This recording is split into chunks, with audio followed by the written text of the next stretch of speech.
Hello and welcome. Be sure to say hi in chat. See full screen here.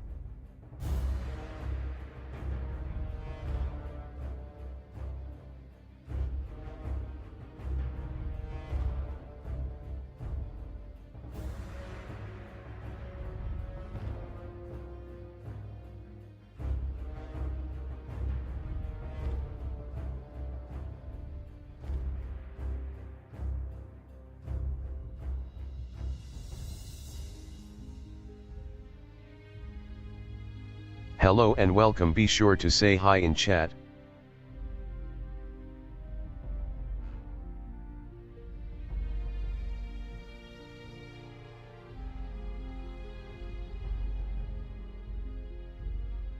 Oh, I guess the bot is working on both sides. Okay, excellent.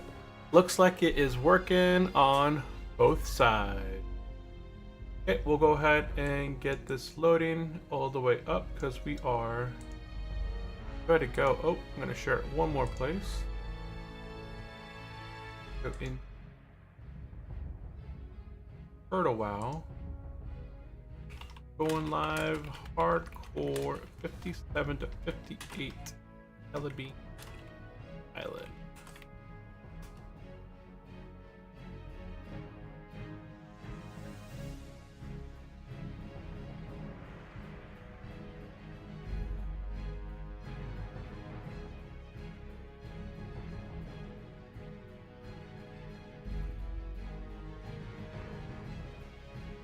There we go.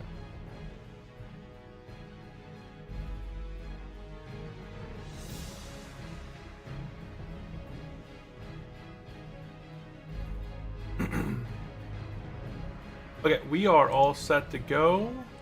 Hello and welcome everyone. Today we're going to be continuing our hardcore priest level 57. We're going to be soon level 58 and we're going to be heading into a brand new island today. If you guys have never been to Telebeam Island, we're going to be going to a new custom zone that's been introduced into Turtle WoW for quite a while, but a lot of players haven't quested there themselves, especially as a hardcore player. We're going to go ahead and go step by step through the entire island, completed all the quests. We should be roughly 58.5 by the time we leave the island, or very close to level 59. So with that said, if you guys are brand new here to the channel, definitely go down below, subscribe, and let's go ahead and get into it. Make sure I don't miss anything here, but I think I got everything posted. Notepad up and have our notes up on the screen.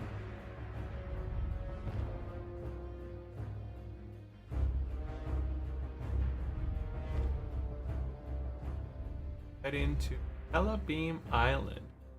So in the last episode, what we were doing is we were flying up to Ironforge.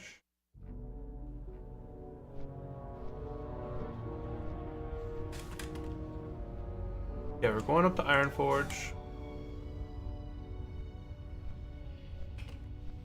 We flew to Ironforge.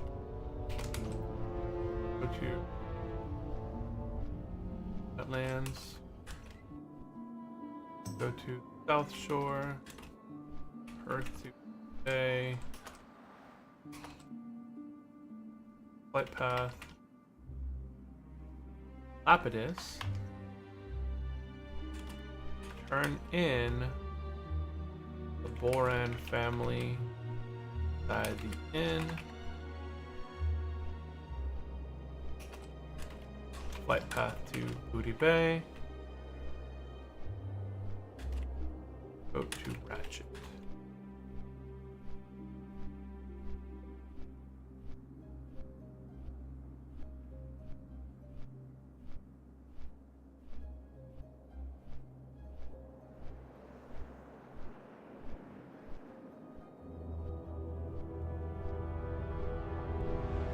Okay. Yeah, checking everything. Everything looks good. Okay, I have 2 quests to turn in here in Ironforge. We're gonna go ahead and turn in a little slime goes a long way, and then pick up a little slime goes a long way part 2. Go this way. And we're level 57, so things that we're looking for in this episode is I will be going to try and do like a BRD run. That would be a pretty good run right there if I can get into a BRD. Any dungeons today? Okay, so over here in the library, or also known as the Halls of the Explorer, we're gonna go ahead and turn in the quest called A Little Slime Goes a Long Way. And there we go, level 58, thing 58. Thing 58. Okay, we got level 58 pretty early on. Okay, so excellent. That worked out well within our level. We're going to go ahead and put our level 58 talent point into the ability called Resurgent Shield. So when my Power Word Shield is broken, 25% of its base mana is refunded back to me, plus the increases my damage and healing done by my holy and effects by 10% of the shield's total absorption.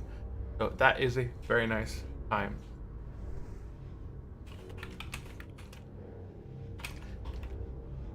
Heck yeah, let's go to Outlands. Okay, we're gonna go ahead and pick up A Little Slime Goes a Long Way Part 2. And a partnership. What's that? Says it requires 58. I'm not familiar with that. We're gonna head over this way.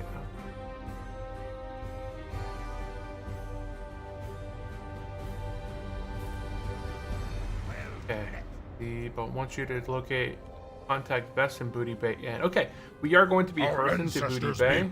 So I'm also gonna pick up an unusual partnership.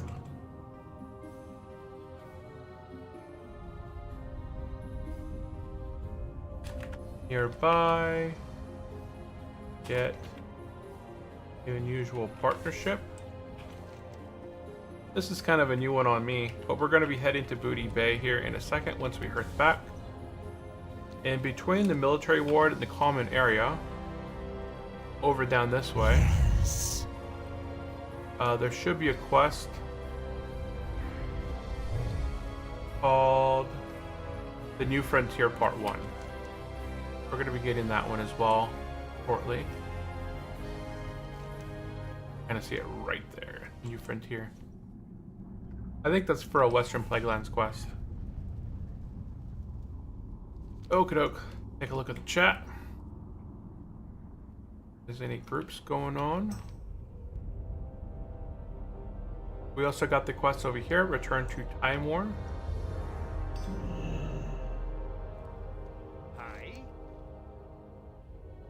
Boom, we got this quest. We get a nice 10 intellect offhand.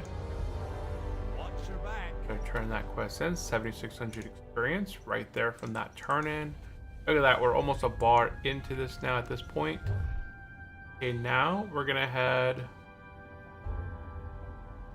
I think I'm just gonna go ahead and cut to the middle here. I also need to train Priest. So before I leave here, I'm level 58. We're gonna go ahead and see what the Priest trainer has for me. Let's pop over here, talk to the priesty guy. And we got Greater Heal rank 4, Desperate Prayer rank 7.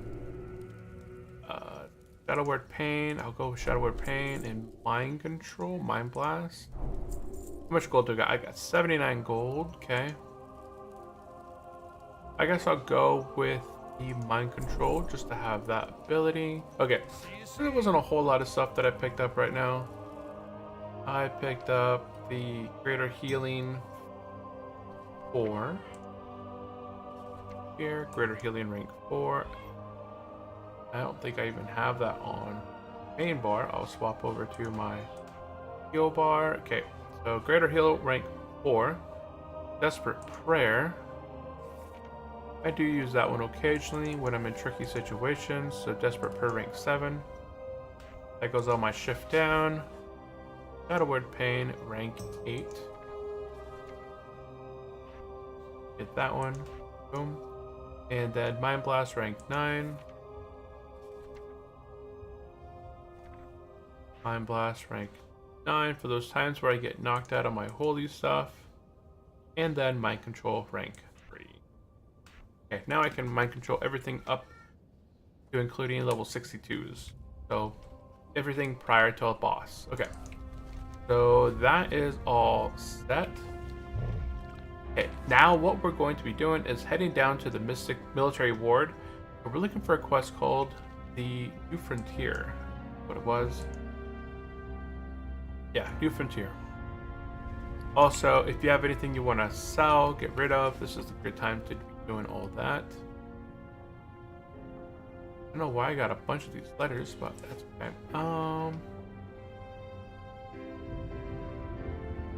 Going to be going down to Booty Bay. Anyone up for a mailbox run?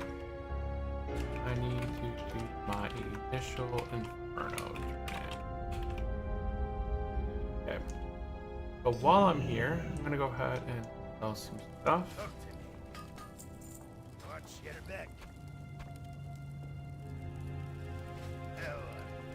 Okay, so let's go through here real quick and I got 2 of these letters to Carl and Samuel. Here's the extras I had. I just tossed out the originals or the other ones. Then I got some 11 intellect and spirit. A packet of seeds, Cenarian plant salve. Oh, okay. All stuff. I've looked for it. A bag of oozes. Okay, inside the bag, there's little empty jars. Okay. It only takes up 1 slot.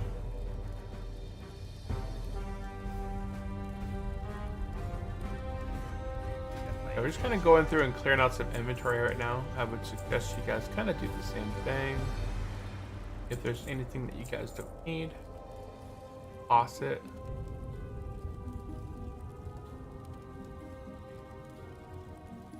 I do got quite a bit of pairs of pants and such. That's a nice, definitely a very nice helmet. That could be useful for somebody. I'll go ahead and keep that.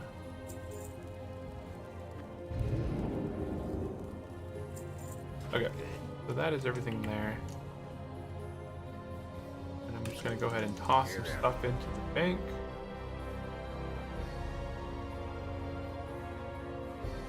Yeah, my bank is full. Holy cow. Yeah, I do have a pretty full bank. I really should turn a lot of my cloth into mage weave bandages. I have 294 mage weave cloth.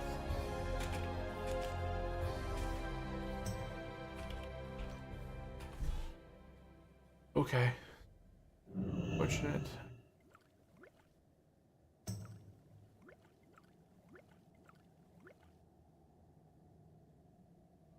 Okay.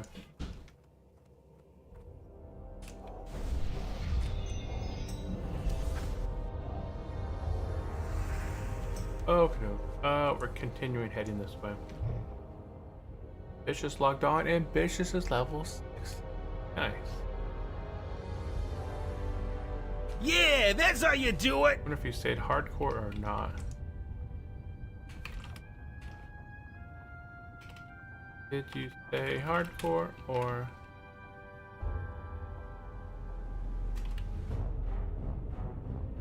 Okay, so over here, we're looking for the courier. So let's do a /target courier.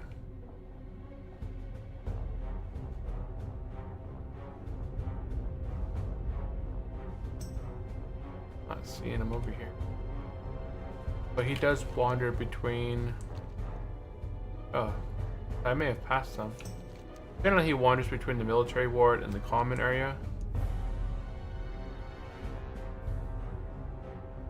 So I may have missed them. So we're looking for the courier. Just /target courier. Oh, there he is. Oh, right there in the middle. Yep, completely missed him. Okay, go ahead and grab him. There should be a quest called the New Frontier. I must have picked it up then, because we're not heading to Plaguelands or Feathermoon Stronghold at this moment, so okay, never mind.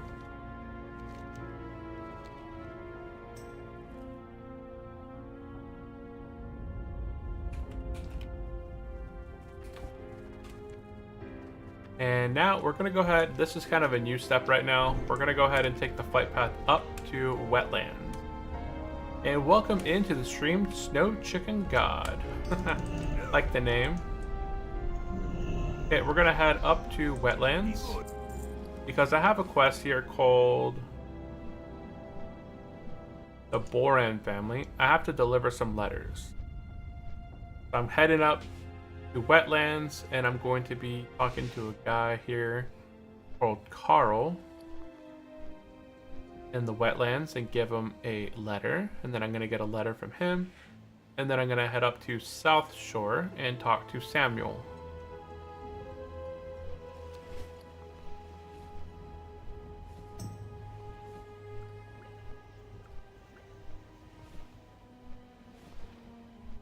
Yeah, I kind of have to keep stuff in my... Don't have other room. Can I sell that?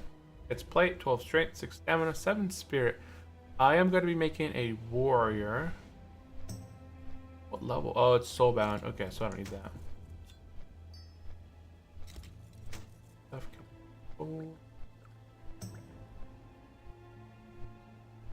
And Ambitious became a softcore player, so I can remove him from my friends list.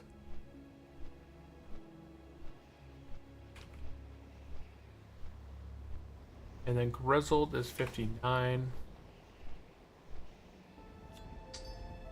I don't generally play with anybody from the softcore side. Once you become a softcore player on the server, so hardcore on Turtle World of Warcraft is a level 1 to 59 experience. At level 55, you get a letter in the mail that says, hey, here's a quest called the Mysterious Quest, right? We'll go ahead and cover it here shortly when I do head over there to complete the quest. You get this letter, you initiate the quest, and then you have to get a group together to head into Deadwind Pass, into this crypts, and you go talk to this mailbox, you turn the mailbox quest in, you pick up another quest, and you turn it back in, you become Inferno, which means that when you hit level 60, you'll stay hardcore. If you don't do that quest, then... no, I want /target Carl. Oh. I am targeting him.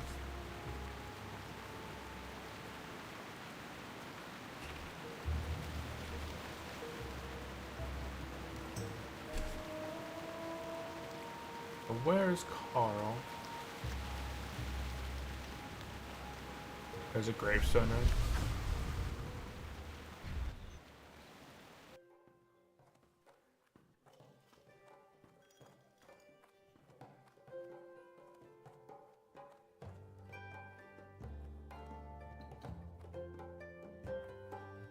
Here.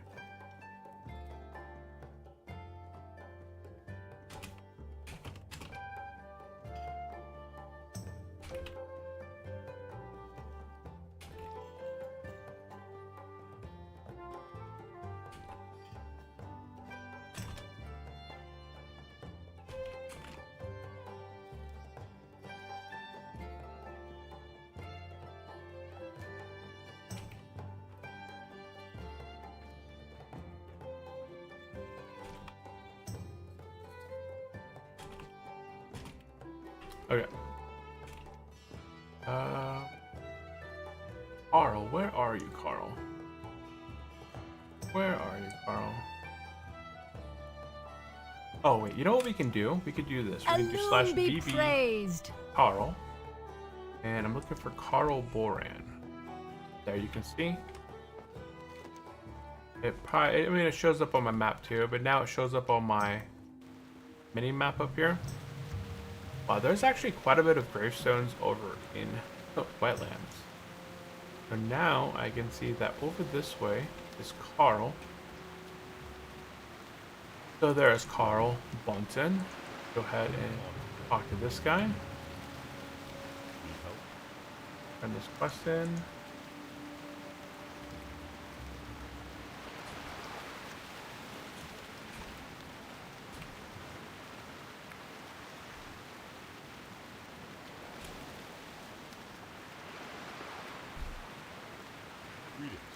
And did he give me the letter back? Yes, he got a letter from Carl. Okay.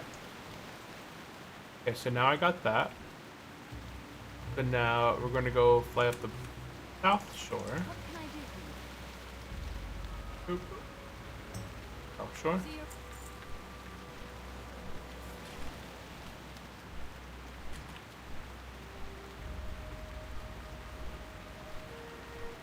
Take flight path.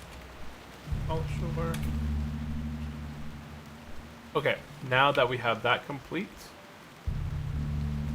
we got a letter for Samuel, so we can do a /db Samuel, and I can see here Samuel Boran, and then as we go up into South Shore, we should see him. Looks like he's located potentially in the inn. So once we land, we'll get a better idea of where he's at.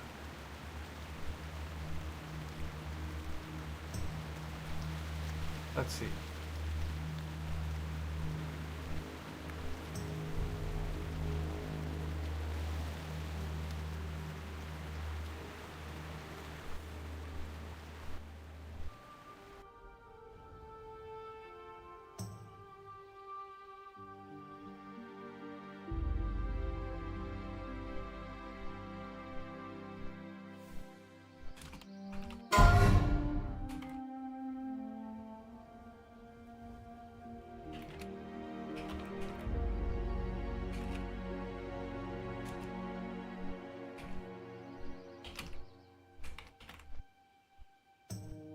This is my first character on the server at level 60, so I did not want to risk losing it.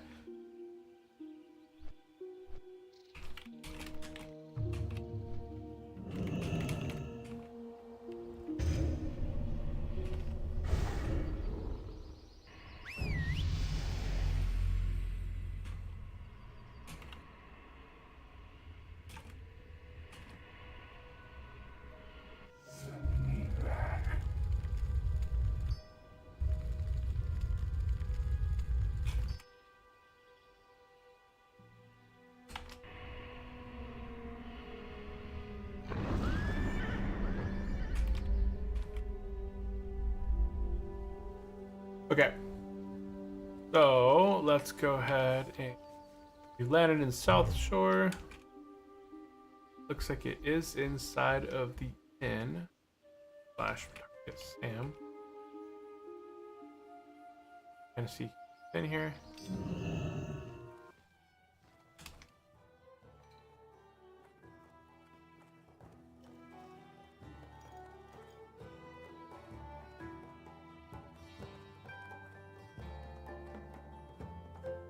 Should be around here.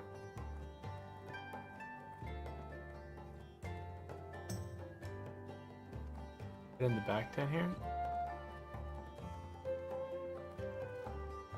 And I can oh, there he is right there. Inside the inn on the front, near the front. Inside inn, near the front. Talk to NP Samuel. Yes. Or there we go. And let's go ahead. We're gonna request here, right? The Brand family. Okay. Boom. Hey there. Okay, got that. I knew Arnold was still out there. I have a letter for you to deliver to him with great haste. There we go. And let's see if anybody out there wanted to tag. I could tag along in 20 minutes or so.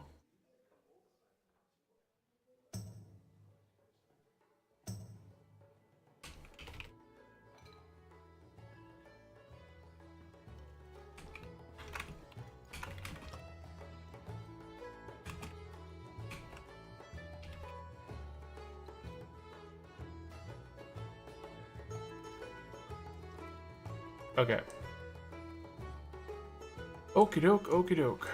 Let's take a look. Okay, so I'm gonna go ahead and no, I don't want to do it quite yet. I don't want to showcase the whole process of Inferno just yet because I want to do this all at once. So I'm gonna go ahead and wait a little bit here. Okay, so at this time, I went ahead and went up to South Shore. We completed the Boran family quest. We're gonna go ahead and hearth the booty bag. Fantastic. Earth. to Booty Bay.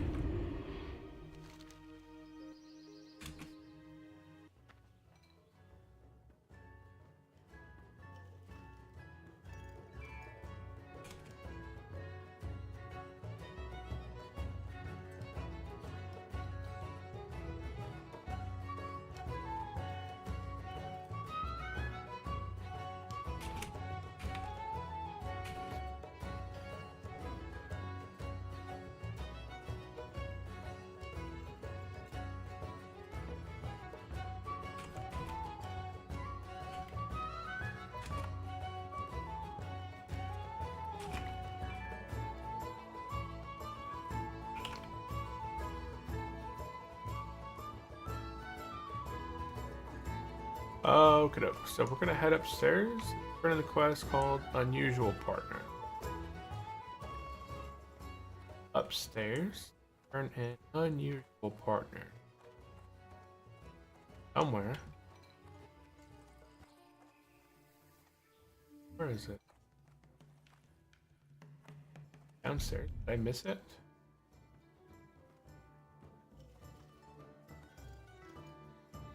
Vest. Let's do /target vest. Huh. That's a vest. But I do see it on my mini map up here. Oh, it's like. Huh. Not that guy.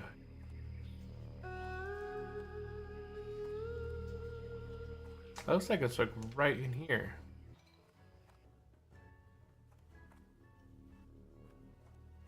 Let's see. Oh my goodness, he's in here. He's upstairs, Earth the Booty Bay. Upstairs in a small right room with beds. Talk to Bess. This is the first time I've ever been in here. Yeah, that's an interesting quest. An unusual partnership. I don't think I've ever seen this quest before. I don't know if this is the custom quest, but we'll go ahead and see. An unusual partnership. I assume you are the famous Undying Four of whom I've heard so much about. As a pleasure to meet you. You can call me Vess. I understand that you need something from me. As it so happens, I also need something from you. Shall we talk business? Okay? Have a good one. Well met. And here we go. Search island east of Booty Bay and retrieve Vessa's locket from the pirate Baynor.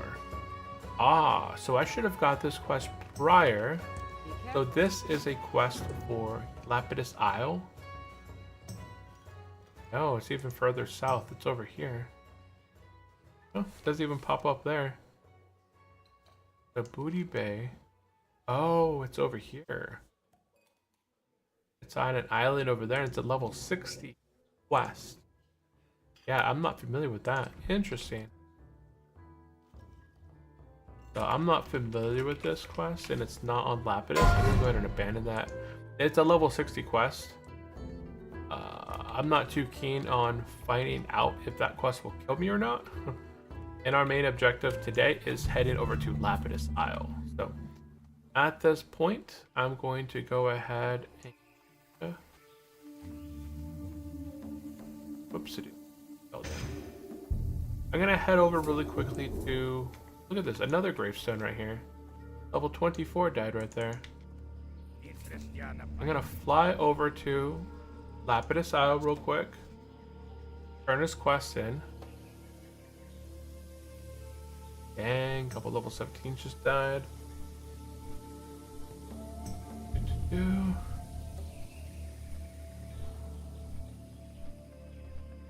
Yeah, really, nothing crazy.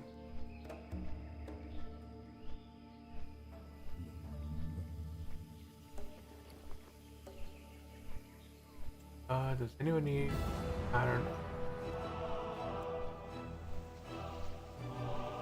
Oh, wow.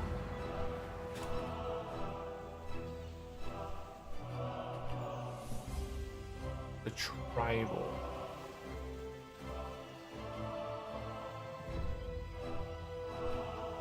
That's a tribal one. I think that's Devil Sword guys are tribal.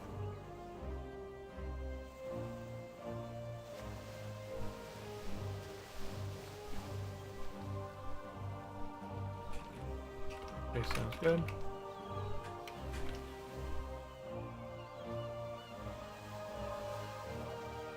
Okay. Yeah, they're gonna put in tab 1 in the bank.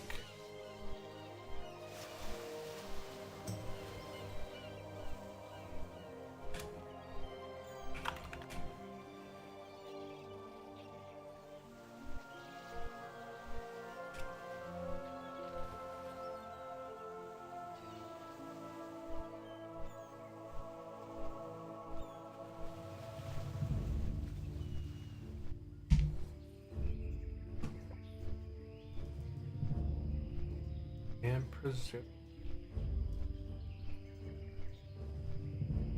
Possible ban guys. Okay, we have arrived in Island of Lapidus. So I'm gonna go ahead and head into the inn and turn in the Boran family. I was kind of hoping that this would unlock some cool transition from getting to this island to South Shore. That would be a really cool thing, but I don't think that's what's gonna happen.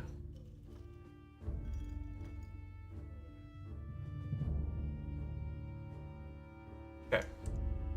Make sure I just add this in my notes. We turn this quest in. Be careful. And that's it. That's all that we get. Nothing special. I was really looking forward to something more happening there. But nope.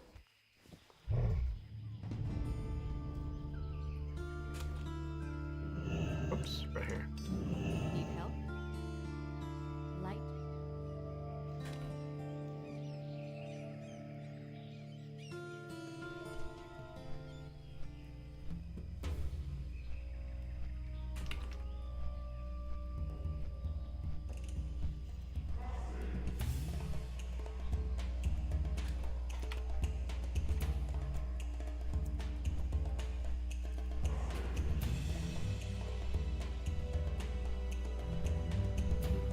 I think tomorrow we're going to be focusing on doing the Inferno portion. Then next stream it's on YouTube. Oh, he's a horde. Oh, look at that guy. He was flying the other way.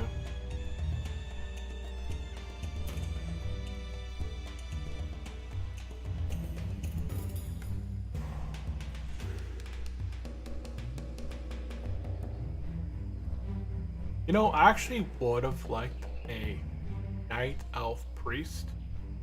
The ability to shadow meld is super useful to be able to just drink, sit down, drink, and eat, shadow meld, and just sit there incognito. Really nice.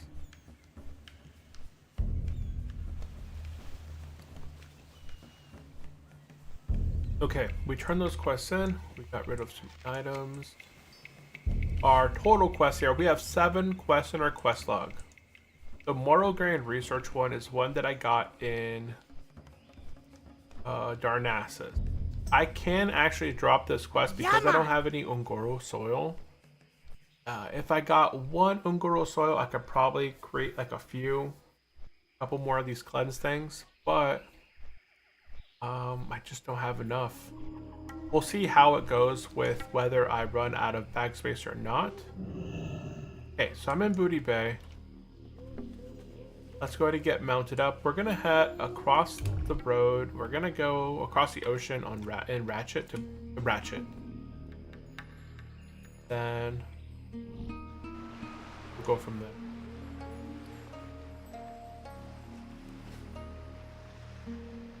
I think I'm going to go ahead and pull on the south.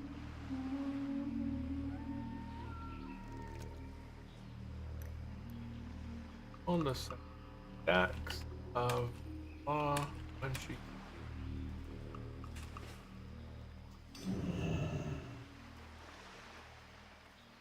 Oh, look at all those bodies over there. Gee. And a random campfire.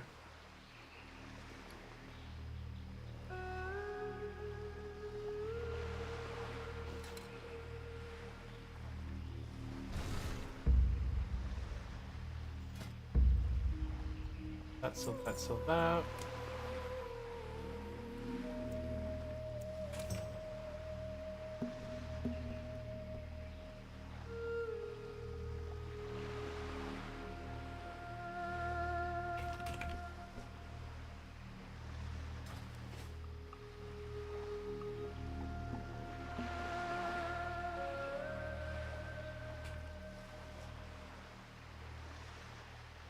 Seems like we're gonna go to the mailbox now. Oops.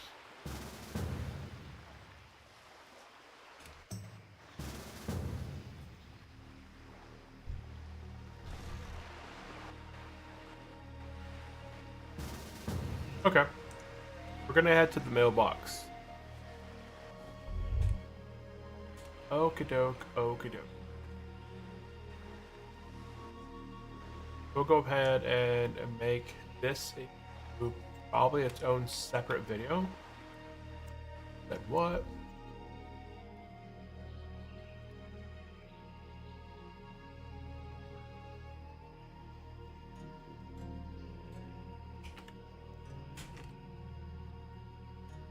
Mailbox trip. Okay. So, stop my recording and make a new recording. Hey, what is up? We're going to be heading to the mailbox and this portion of the video. We have a hardcore character level 55. You're going to get a letter in the mail. This letter, let's go ahead and check the mailbox, is going to have a mysterious missive. It's going to have an unknown sender. You got to pick this up out of your mailbox within 30 days, which is pretty easy to do. So this quest is the beginning of the Inferno mode attunement. Completion of this chain will result in permanent hardcore gameplay, even upon reaching 60. So once you complete this quest right here, you will become an Inferno player, and you will be able to go hardcore at level 60, and there's no ifs, ands, or buts if you can change it to something else. You're going to get an item in your inventory here called a mysterious missive right here. And if you go ahead and right click on it, you're going to get a quest. A mysterious missive. The letter appears before you unsealed but very much untouched. Inside the letter has been scribbled in a harsh and crude manner. The words entirely foreign. Something feels very wrong about this. A familiar, dreadful voice appears in your head. You are drawn to the Master's Cellar near Karazhan. Quest objective: seek out this mysterious energy at the Master's Cellar in Deadwind Pass. You can then accept the quest. Okay, now that we have accepted the quest, we are going to be heading to the Karazhan Crypts located in Deadwind Pass. If you're a Horde player, your closest flight path is going to be Swamp of Sorrows. If you're an Alliance player, your closest flight path is going to be Dustwallow. So at this point, go ahead and get to the Griffin Master and take a flight path up to Dustwallow.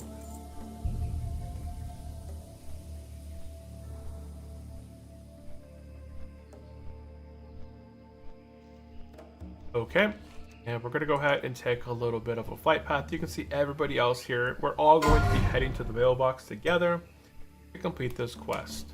Well, at least assist. It does take a little bit of assistance when doing this quest.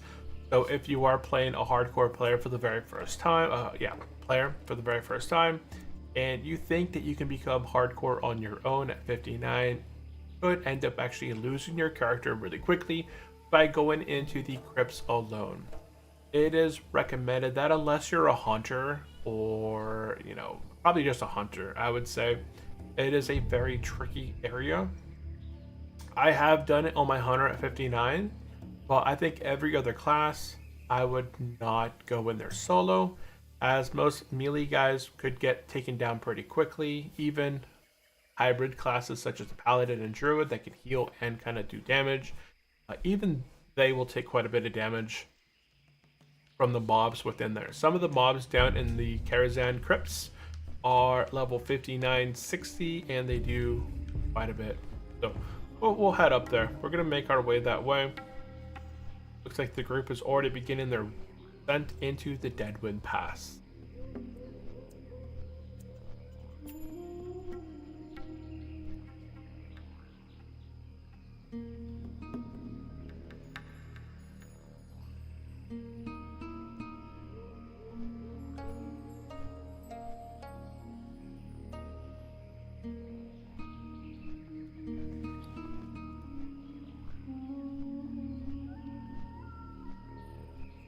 If you guys have any other specific questions for me, definitely let me know. They're in the chat, in the comment section down below.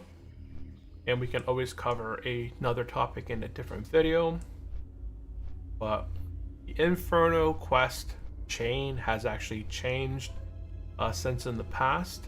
In the past, you would need to do the letter quest by going into Deadwood Pass, talking to the mailbox. You then get another quest about a package, or going to Gadget Stand. You go to Gadget Stand, get a quest for the package 52. You'd have to do a Mara, come back to the mailbox, turn the quest in, pick another quest up, go to Lower Blackrock Spire, get the item from the last box, take it down to the mailbox, turn it in, pick up another quest, go into Scholomance, defeat Scholomance to the very last boss, take the item, go down back to the mailbox, and then you'd have to then, after Scholomance, you'd have to take the item back to the mailbox, turn it in, get another quest, head to Dire Mall West, grab an item from there, take that back to the Deadwind Pass, talk to the mailbox once again, grab another quest, head to BRD, grab an item at the very last boss, then go to Hateforge Quarry, grab the item off the last boss, take those 2 items back to the mailbox, grab a quest,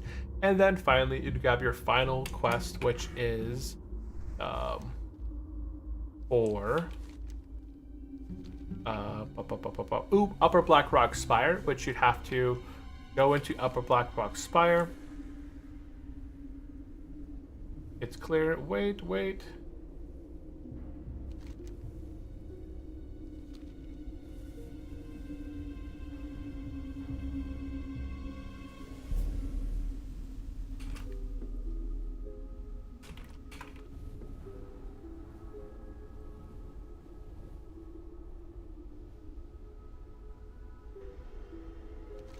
Then Upper Blackrock Spire. So that's 7 times you'd have to, not only, like 7 or 8 times you'd have to visit the mailbox. Pretty insane the amount of times. So that's 7 times you'd have to visit the. I'm gonna kind of rebuff myself here, just in case I would get bumped off this thing off my. I'm still 58, so I'm gonna get aggro off these guys. Oh wow, what?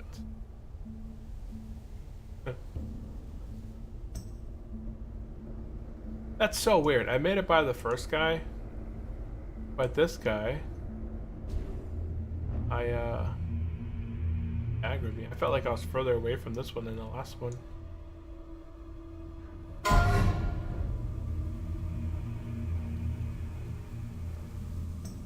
36 just died in the Witherbark to the Witherbark Shadowhunt. That means he died inside that cave.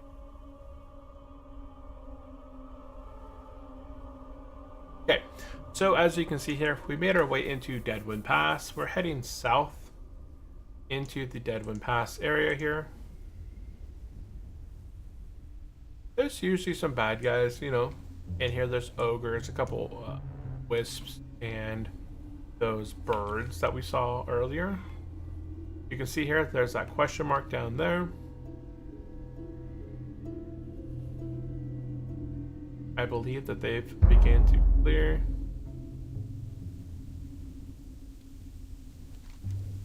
We should be reaching here shortly. There is a world boss that spawns over here, so you have to be very careful of where you go when you're over here. But yeah, you're gonna make your way over to the left down here, and then head into these crypts. Once you're inside the crypts, you're gonna make your way fighting enemies. There's enemies left and right from here. Go ahead and buff these guys up.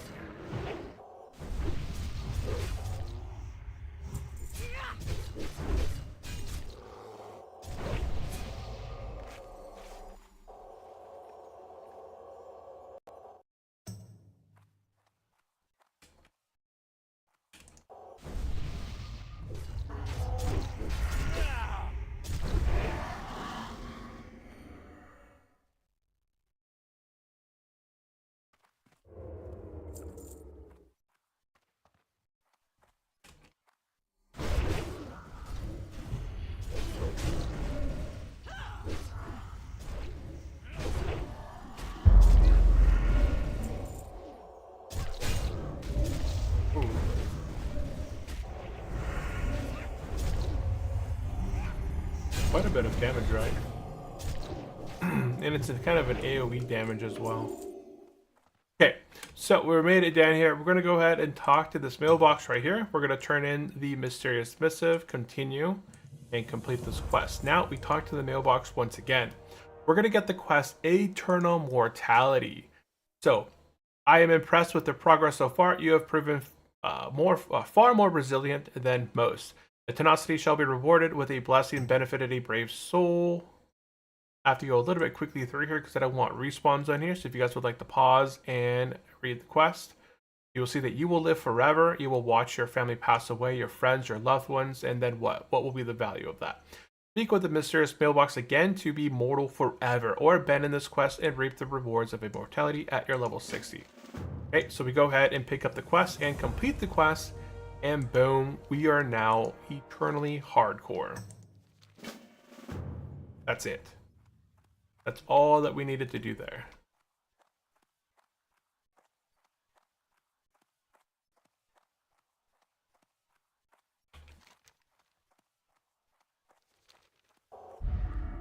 Okay, so we're getting out of here. It looks like everybody had else left. I didn't want to take too long in here, as respawns would be extremely difficult to kill.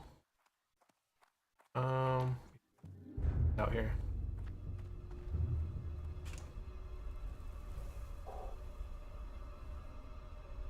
Okay, everyone is good. Okay, so we still got to go through the chain here.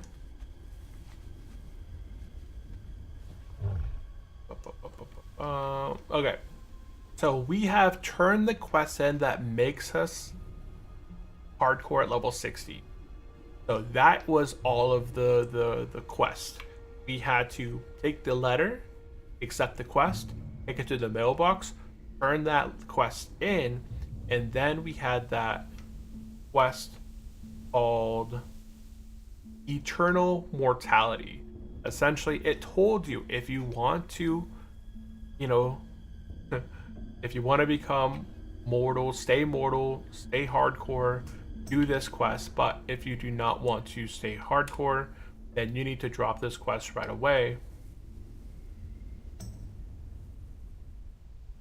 And what did we want to do? We obviously wanted to stay hardcore, so we went ahead and turned that quest in. Now the follow-up quest is you're going to still do the chain quest of events here. You're still going to go here to, looks like you don't have to do Mara anymore, and you don't have to go to Gadgetzan. So the first quest that we actually skipped, we skipped the Gadgetzan quest, we skipped the Mara quest. We start off immediately with Lower Blackrock Spire.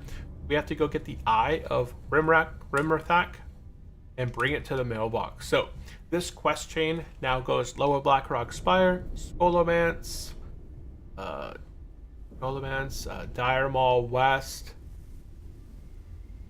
where's else?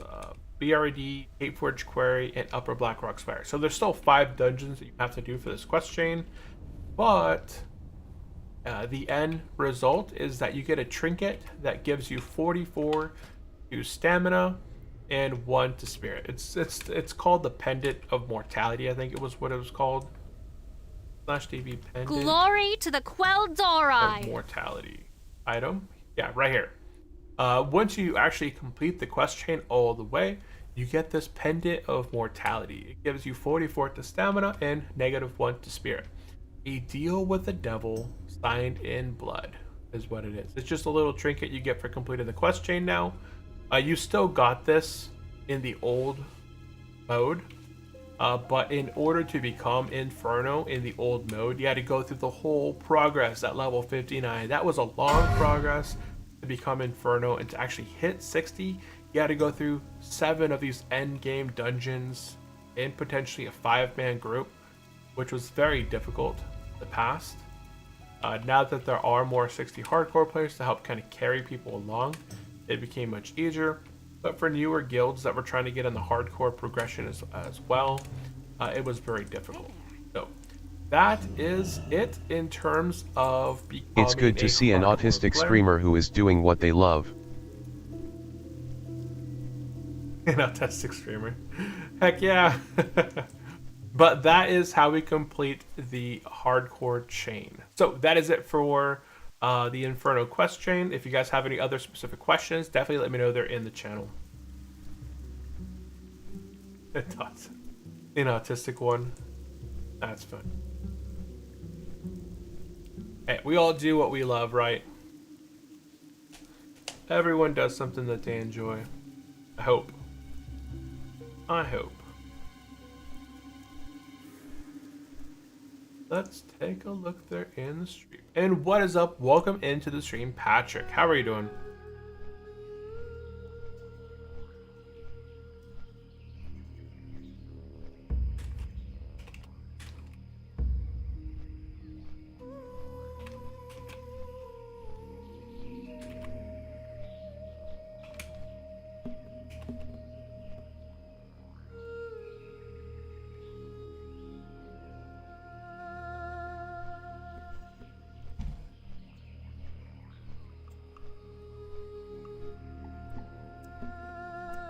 Okay, so we're going to be heading south into Booty Bay, making the trip across on the boat to Ratchet, and then in Ratchet, we're going to be heading south into Telebeam. We're going to be heading to the brand new island added into Turtlewell called Telebeam Island.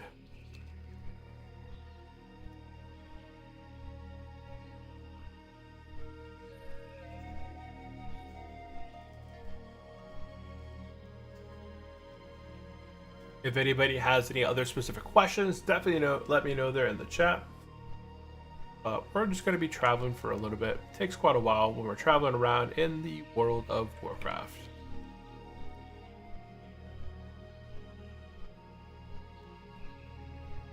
Look at the damage on AI. Anybody else level? AI was level 6. Rax. He was also level 3. And Chico's much lower level. Chico was, I think, less level than I was. Oh, they're not even online anymore. And then myself. I didn't do much damage there. I was just kind of healing the group. Okay, we've arrived in Booty Bay. We're going to be looking for the boat to go across the Ratchet.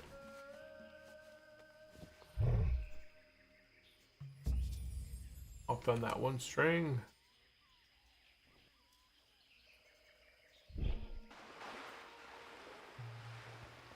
I was really hoping I could sell this rune cloth. Mage weave.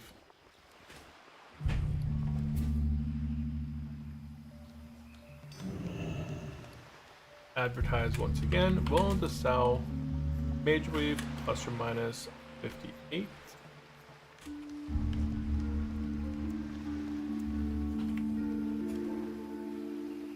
I have 294 of these mage weave cloth.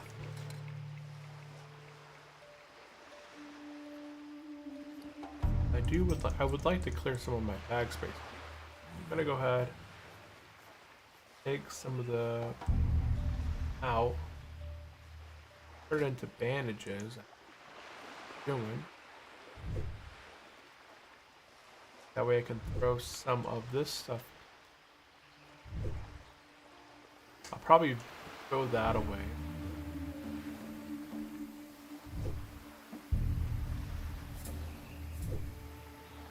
What do I wear? 11 speed stamina.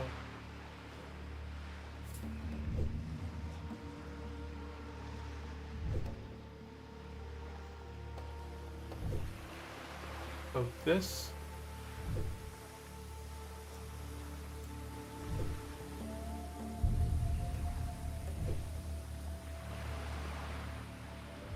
I've been exposed.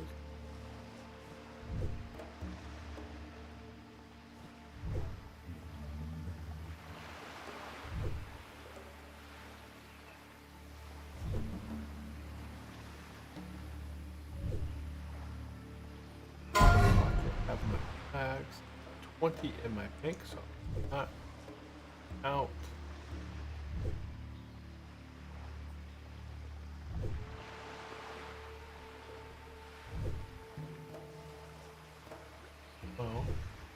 Oh, yeah, I don't need it.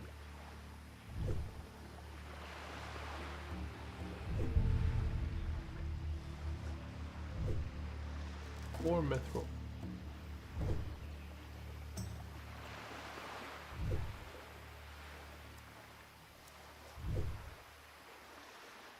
I have one room cloth bag, but I think, oh, I closed out mine.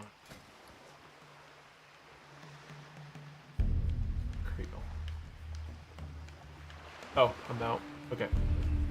Go ahead and make the heavy cloth bandages. Okay, my boat's coming. Okay, so I'm gonna go ahead and to the night before I get on this boat. I can always make bandages on the boat. Awesome. Okay.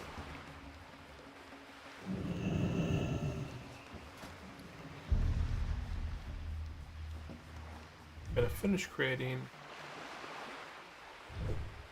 Mage Weave. Whom should I ask for Ani MC sign up permission?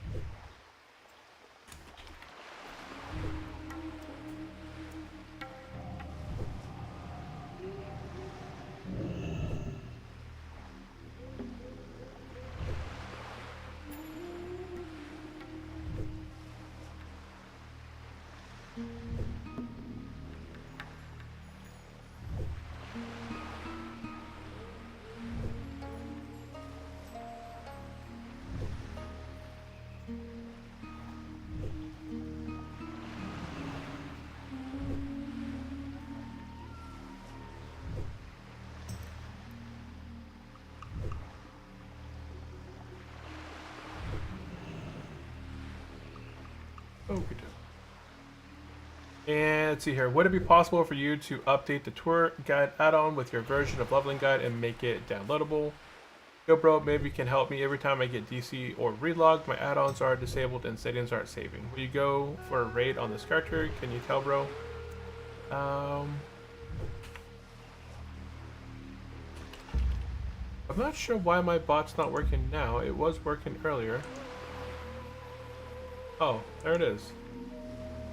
I do plan on going raiding eventually on this character, but it probably won't be from the get-go. I already have my other characters that are more raid. Oh, there's a lead out here in the middle of the ocean. I already have a couple other raid-ready hardcore characters that I've been raiding with a lot more often than, you know, the priest is going to be. I will probably eventually raid with the priest, but my main character on raiding wise has been a paladin for quite a while, and he's much more geared for progression. So I'll probably be doing dungeons with the priest until he's at a reasonable level to begin doing raids, and then begin going into it. And not 100% sure on the add-ons. And I don't use tour guide. I use vanilla guide, and there is a vanilla guide in the Turtle Wow page.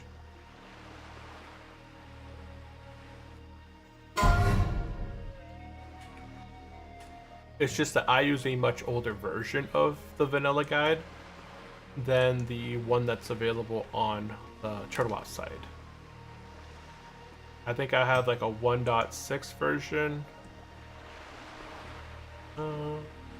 1.05 version or 1.04.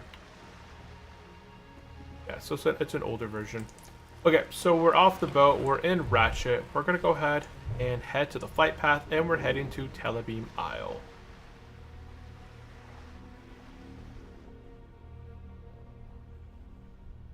And sorry I missed your comments there. I thought the bot would pick it up. It did not.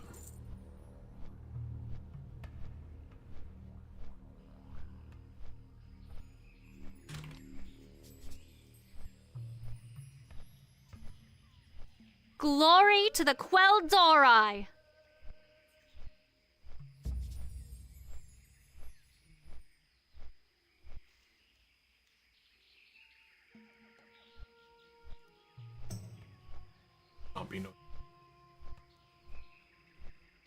And Focus, welcome into the stream. How are you doing, Focus? And let's see here, Luke.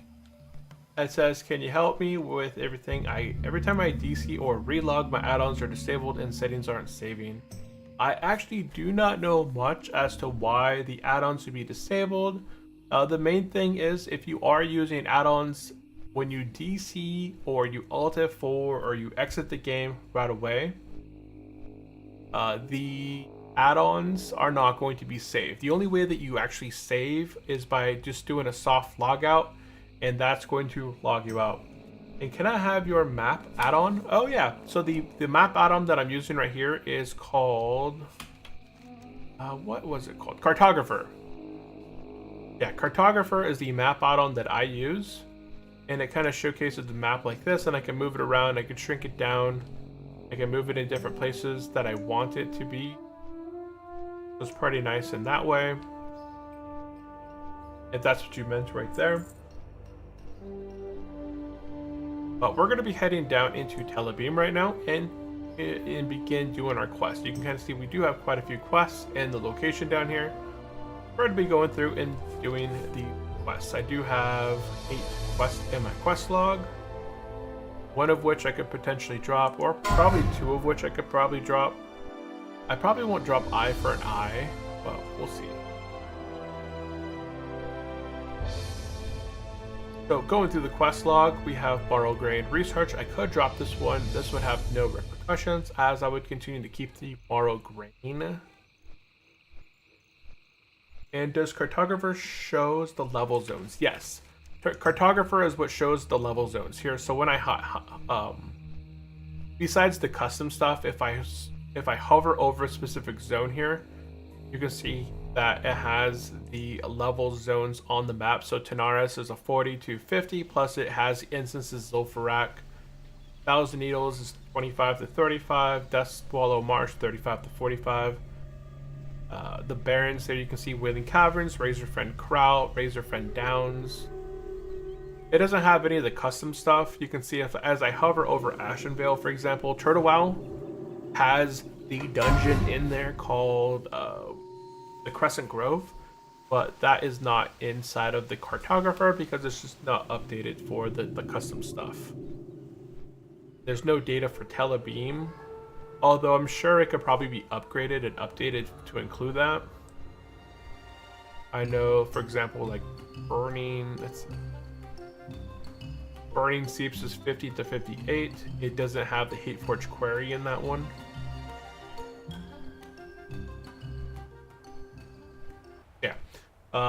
Yeah, Cartographer is what gives. It has the hover ability to kind of showcase what level everything is at. By the light of the moon. It's a pretty nice one. I'm surprised. Yeah, yes, Goldomances and Western Plaguelands. It does, you know, it still continues to show the extra areas, right? The custom areas still show up on the map using Cartographer, but there's no data. So Lapidus Isle, Gilligim Isle, they don't show any data as far as like their levels that you should be at. But it's still a really nice one. I enjoy it. Alune be praised. I think there's some options for Cartographer that I don't use. No, I can't.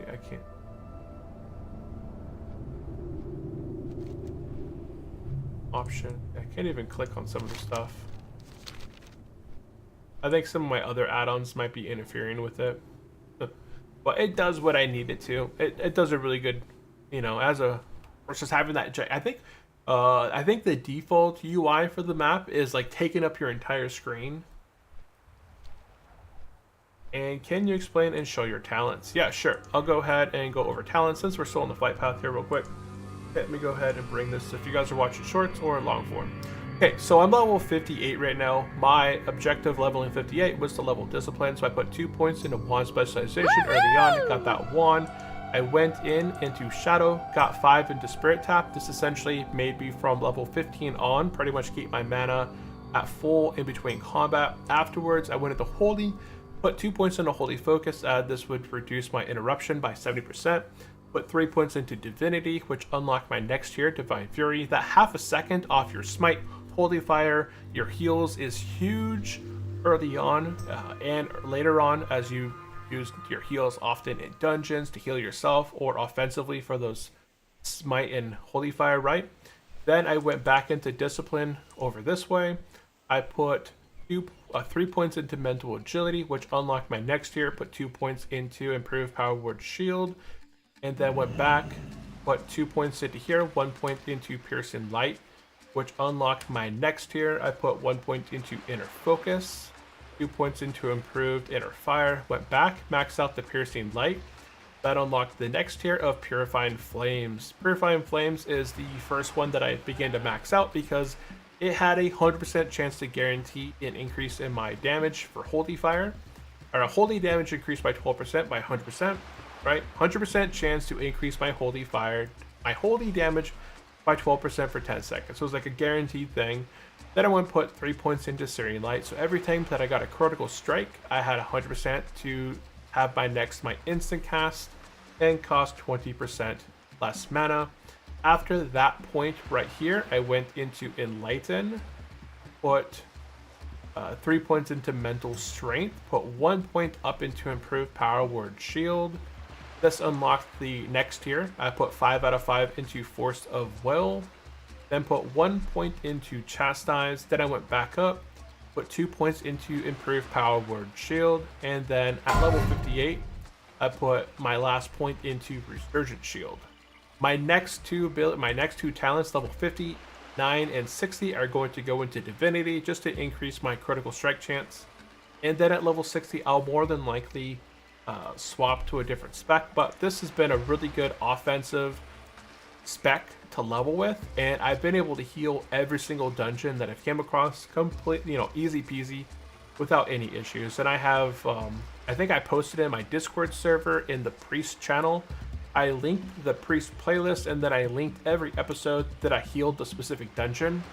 I linked those below. So I kind of just showcased that. I never had any issues healing as Discipline and Hardcore in any of the dungeon. So I am. Okay. We have arrived now in Lapidus. Wait, no, we're in Telebeam. So, yeah, we're in Telebeam Isle. We're right here. You can hear the music playing in the background. Pretty nice. Stop. And things. Okay. Okay, so Telebeam is a bit difficult, but not too bad. Okay, first thing we're going to go ahead and do is run over here and pick up an opportunity to deep. Once we have this quest, in the back over here, there's going to be a sign right here. Don't do this quest. This is King Morogo Thunderfruit. It's an elite monkey. You're not going to want to do that quest unless you have a group. Then you're going to skip it. In the back, we're going to go ahead and pick up a quest called the Backup Seal Valve. Next, once you get that, you're going to head into this house right here. Boop. And we're going to go ahead and get the Ape Bounty and Spiteful Bounty.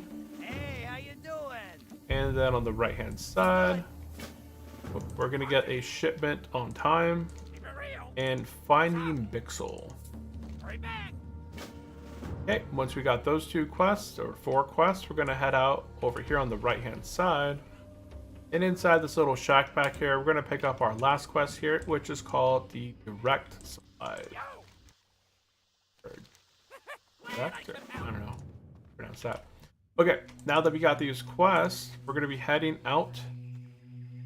And we'll start picking up a couple monkeys, but we're going to be focusing on picking up a quest out this way called a Shipment on Time. And nice, do you prefer to go every dungeon even once while leveling? Is it worth? I mostly only do dungeons if I have the quest for them. Otherwise, it's not worth it.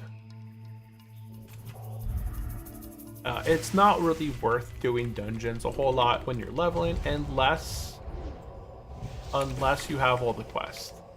Doing dungeons really takes a lot of time out to, make the party, get to the location, get buffed up, go through the whole dungeon. It actually ends up eating quite a bit of time versus if you just stuck to the plan of continuing to quest, you'd probably be better off.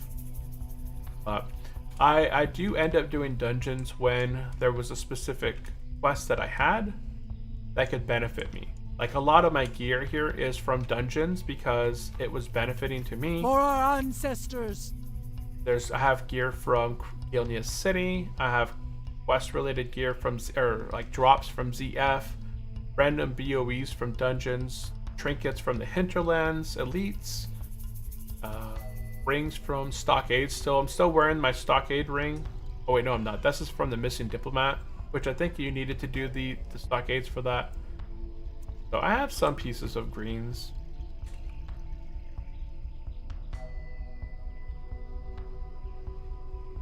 Okay, we're gonna be making our way to this house right here, to Tazo's shack, and we're gonna get a quest called Collecting Specimens. Daylight's burning. Boom. Okay, we got a lot of requests now for this specific zone. We're gonna go ahead and get buffed up. I see that my stuff is dropping off here. Now we're gonna basically be hanging out right here on this east portion of the map, taking out Murlocs. So we're going to be working on this quest called the Spite Fin Bounty.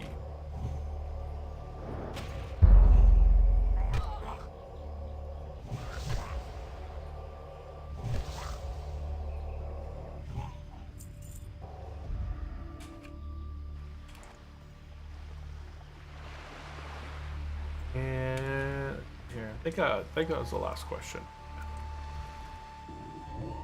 Whoops, did I really dot this guy? Gee.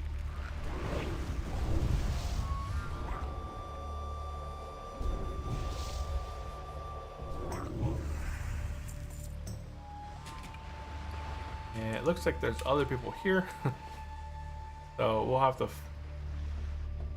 to wait a little bit to do this quest sometimes between respawns. But we can always come back here.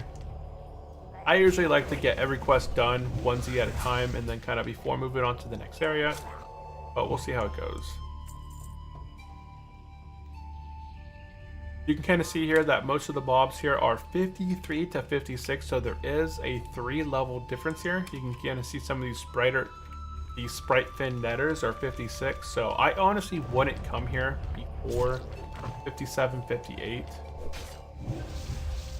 As we get through some of the northern parts of the island, I think some of the stuff up north is a little bit higher level, but we'll cover that here shortly.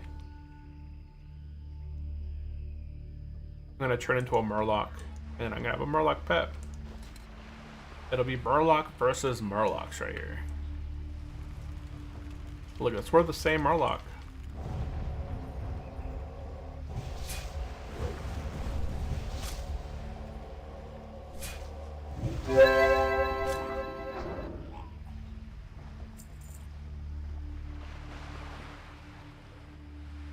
A Murloc intensive battle.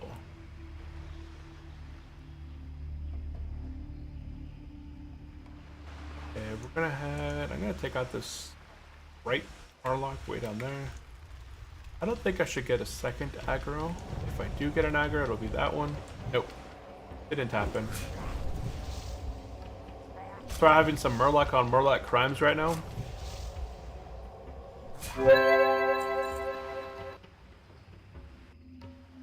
And it seems like everybody that had been here left, so that's good. We'll just kind of hang out in this location. It's a pretty quick and easy quest to complete as long as you don't have much competition here. Which it looks like we don't have much here now.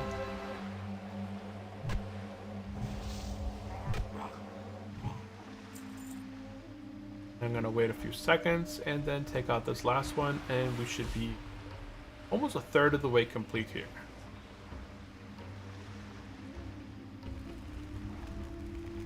If you have any other specific questions, definitely let me know. By the way, Luke, are you leveling on hardcore or softcore on the server?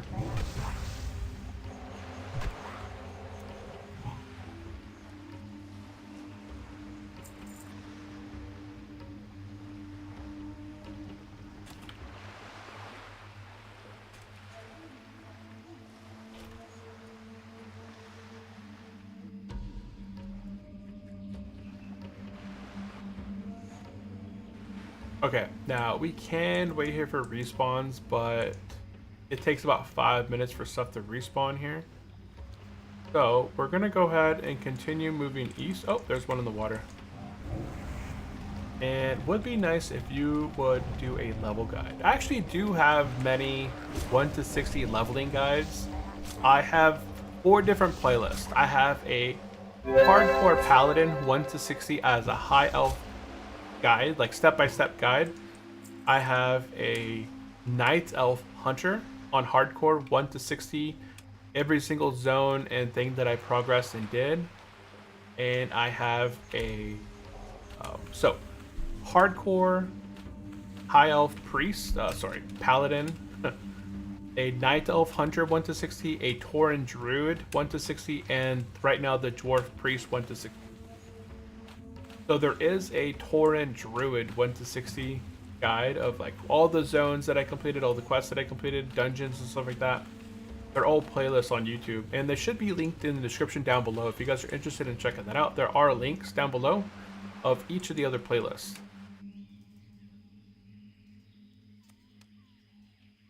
Over on this island, we got to get 3 of these special bananas. So you head over, since we're waiting on those murlocs to kind of clear up, I'm going to head over to this east island over here, and there's 3 strange bananas we have to pick up off the ground over here for the quest called Collecting the Specimen, which is the quest that we just picked up in that shack. And Luca said, at the moment I'm level 15 Druid, just started because I literally play every class to 20 because I couldn't decide what to play. Hey, that is a good option as well. You kind of get a feel for the class by level 20 to kind of see how they are. I'm gonna go ahead and run around here and do this quest. So, small thorium. I need 245. What's my mining at right now? I'm at 235, so I need 10 kills. Dang. There's a banana right there.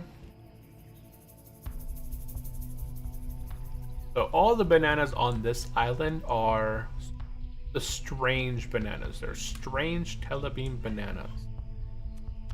So I should get one more. Oh, there it is right there. Okay, once we get those 3 telebeam bananas, we're gonna go run over here to this totem. And there should be a quest. I can't get it.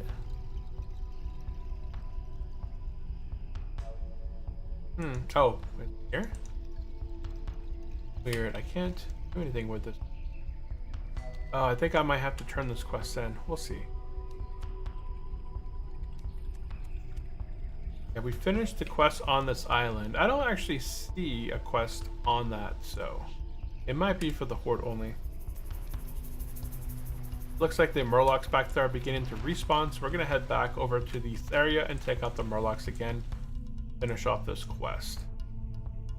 And Lucas said, yep, my rogue is 22, and then I thought I would like to heal at endgame, so if I go like this, I play everything to 40 and didn't get anyone to max level. Ah, dang. Honestly, if you want to play a class that can do everything in the game, I would roll a Druid or a Paladin. That way, it doesn't matter, you know, whatever class you are, a Druid and a Paladin are really, really good on the server. They both have literally no downtime whatsoever now. Paladins have Holy Strike, which they regenerate all the mana that they use during their combat. You know, at the end of their combat, Holy Strike just renews. Holy Strike is basically a guaranteed hit, and it renews your mana at the same time. Then Judge of Wisdom, you get at level 16 now, refills your mana, you know, really early on. Druids, most Druids will go Feral up until level 20 to get that speed boost with the what's it called? I forgot what the ability is called, but it increases your platform running by 15 and 30%. And then at level 30, they'll transition, because once they get their traveling form, they'll transition to, what's it called? To be 10 points into balance. So in their balance tree, they'll get like this really nice talent that restores their mana often, and then they'll get the Omen of Clarity. Yeah, but druids are really popular as well. And they could be really good healers. There's not a lot of druid healers endgame, so you would actually end up getting pretty well geared as well. But like you're saying, yeah, there's a ton of paladins endgame. There's also a lot of priests in endgame. If you really want to be a class that everybody loves, it's like the best class in the game as far as utilities for classes, it's shaman. Shamans have a totem for everything. While paladins are great and give blessings and stuff like that, right? Totems, on the other hand, they can benefit every class. Holy Strike now gives you strength. I thought that was Zeal. I thought that was from Crusader Strike. It even better. Yeah, I thought Crusader Strike is what gave you the Zeal stacks, which increased your strength.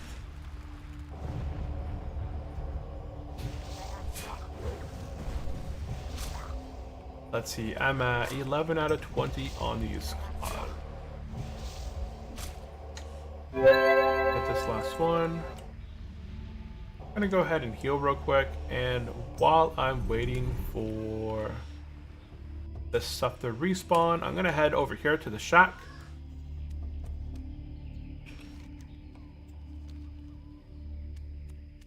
And I'm gonna turn in the quest called Collecting Specimens. Interesting. And we're gonna get the quest called Early Testing. Off and away.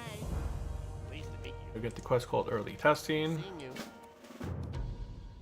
Now there are a couple other places here we can take out Murlocs, so I'm gonna head, because this place is pretty popular right now with the other priests being over there. I'm gonna go ahead and shift out of my Murloc form and then transform into my other form and head down to take, oh, there, he's over here as well. But we should be able to finish up this quest over here. And my shaman is 18. I literally see tons of shaman now too. But in end game wise, there's a lot less shaman than paladins. Oh dang it! His mind blast hits faster than mine. Crusader now gives you attack speed. Oh, okay. Oh, that's kind of dumb. I've seen a lot of paladins not care much for Crusader Strike. Oops, sorry. Oh, he messaged. Sorry.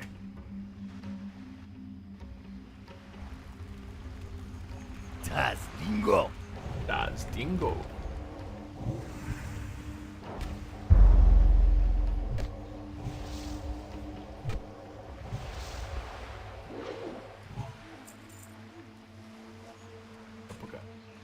Got that one by the water first. Let's see here.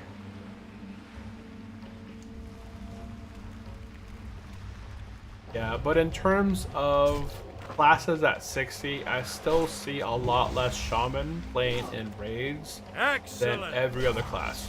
It's not hard to get 4 paladins for each blessing at level 60. Like, what's more common to see? 4 paladins or 4 shamans in a group?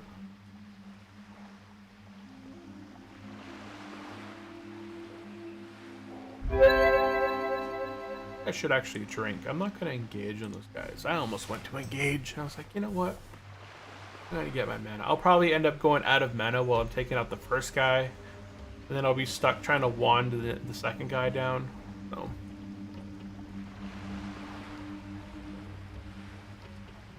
We'll just drink. I can't wait to get level 60, as I can then get that level 60 water. I kind of really want to make a mage next, just so I can make myself mage water, some crystal water or something. It is a shame that I have to be level 60. Look at my health.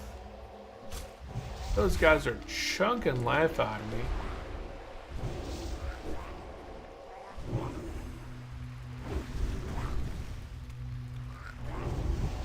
Those guys are doing a good amount of damage. I put my power wood shield on, that helped quite a bit, but they're still chunking a life out of me at the beginning. Yeah, my paladin, I've mostly just played holy on my paladin. He's my hardcore paladin. He's sitting in Blackwing Lair gear, and yeah, he sits mostly tier 1. with 2 pieces of tier 2. After they did the tier rebalance, it's helped out a lot. I can wear plate, which is awesome. That actually is really beneficial to me.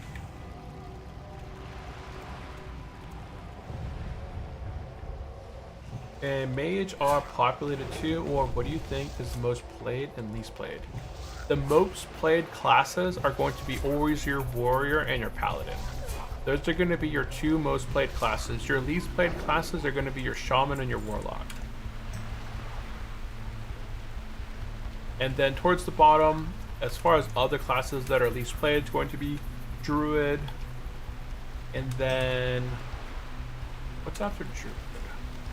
So like shaman, warlock are at the bottom, then druid. And then you have, you know, there's always a ton of hunters, but there's not a lot of good raiding hunters. So in between hunters and rogues, I would say hunters and rogues seem pretty even. And then priests are pretty popular above that. And then mages and priests are kind of popular at the same level. So I would say like mages and priests are more popular than rogue and hunters. But rogue and hunters are more popular than warlocks and shamans. And I'm missing a class still in there. What class am I missing?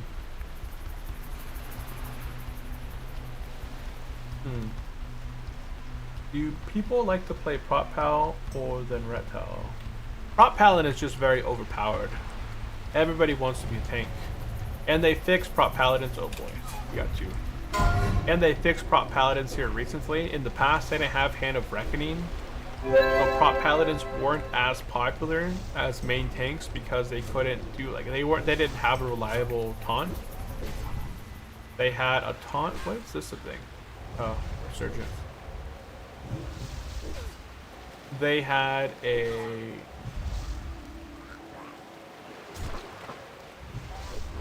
prop paladins would have to swap over to Judge of Wisdom and then taunt, then Judge in order to taunt. And that Judge of Wisdom judgment could like, it didn't work really well. It was very clunky. I did not like the old judge system. It was really bad method for paladins.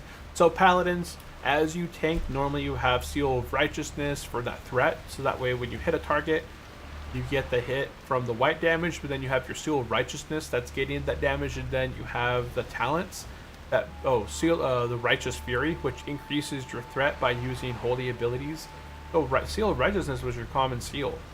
If anything, if somebody pulled aggro away from you as a prop paladin, you would have to stop using Seal of Righteousness. You would have to cast Seal of Judgment. That by a half in a second, you know, global cooldown. Then you'd have to wait potentially on your Judgment cooldown to just taunt. And then you'd have to judge that target, and then it'd pull back to you, and then you'd have to swap the Seal of Righteousness and build up threat on the target, because after 3 seconds, that target would rush back to the other player. And Luca, oh wait. Oh, that was Win. Win said, people like to play Prop Paladin more than Rot Paladin. Yeah, and I play Holy Paladin more than my Prop Paladin and Ret Paladin, just because I play on Hardcore side. I tried playing Prop Paladin early on, and my first level 59 Paladin died because I was trying to be a Prop Paladin. And it didn't work out for me because he died. It didn't work out for me.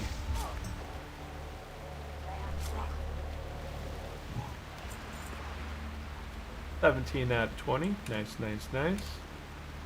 And Luca, let's see if I can fix my bot to actually read my chat over there. If I can do this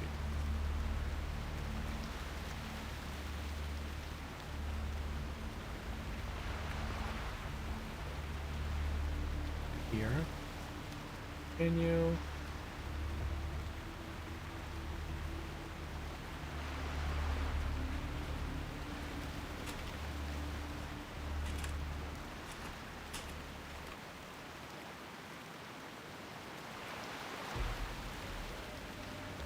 No, it doesn't look like it's gonna read it. That's unfortunate. It says, Win said, my Ret Paladin just cast Seal of Command and auto attack. But you should be using Holy Strike, Crusader Strike, and Judgments, and Concentration.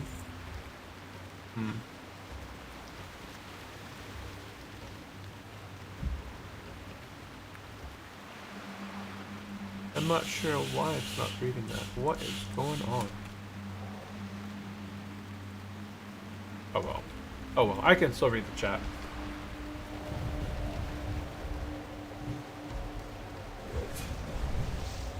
I'll have to fix it the other day, tomorrow or whenever I stream again. I don't think I'll be streaming tomorrow. I think I need to work on some other projects. I've tried to create myself a schedule where I think what I'm going to do is I'm going to stream on this channel Monday, Wednesday, Friday, and then Tuesday, Thursday, I'll be working on other projects on my other channel, and then working on my website because I'm trying to get those scaled a bit as well. Let's see here. Okay, so we finished the island quest over there. We just finished the. Okay, we finished 2 quests so far.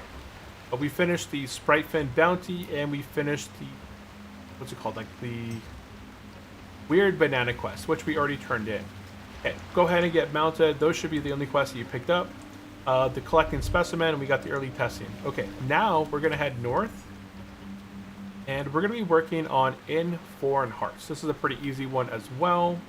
We're just gonna be taking out some basilisks. And okay, I didn't miss anything. If you guys have any other specific questions, definitely let me know there in the chat.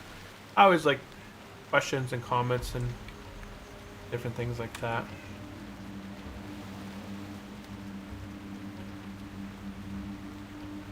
Yep, there's a bunch of basilisks up on this hill back here.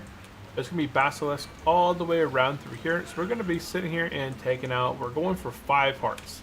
And they do have a low drop rate of 25%, but it's not a bad one.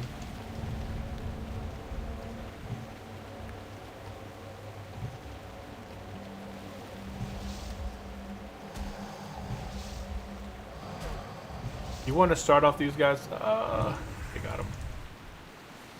Yeah, you want to start fighting these guys off at range if you are a clothy.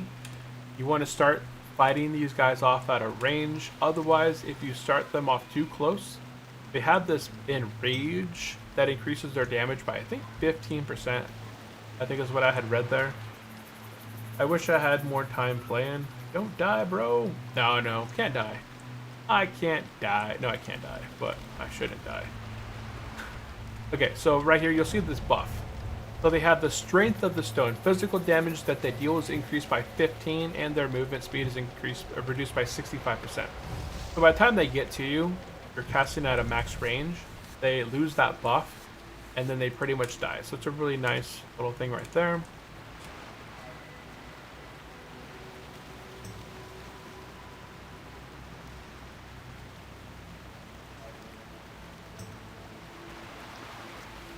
And here we go, open it up. And they're gonna always start off with this buff, but they usually lose it by the time they get to you. It only lasts about 5 seconds.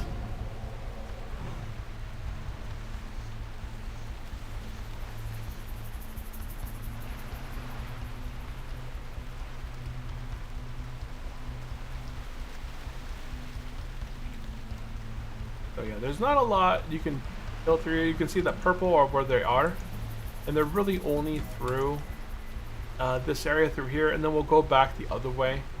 So once we take out these next 2 over here, we'll go backwards on our mount and we'll go fight those last couple. It's kind of weird that there are so few of these guys. The drop rate's only 25%, but there's so few of them.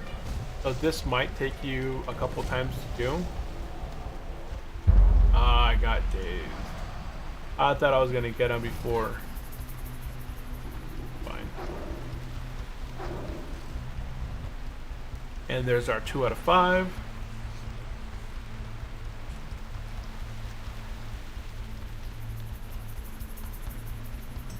And then we have 1 more over here we can go ahead and take out.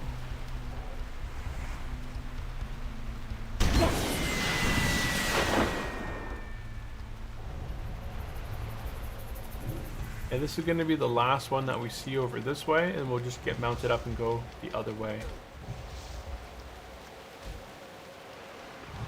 Okay. Hey, we're already 3 out of 5. Nice. Over 50% done. Okay, go ahead and get mounted. We're going to be making our way to the west now. And hopefully finishing off these basilisks. That would be a nice thing to do. Okay.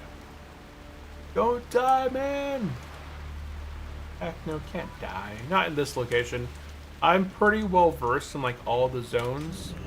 So I'm, yeah, the chances of dying are very low on the game. What the? No! Oh, I hit the wrong guy. Okay, I'm gonna take out the basilisk first because he's gonna do a stun right there.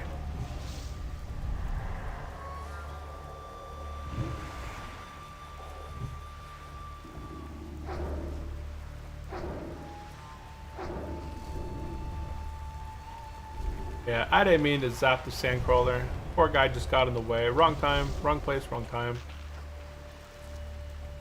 Wrong place, wrong time.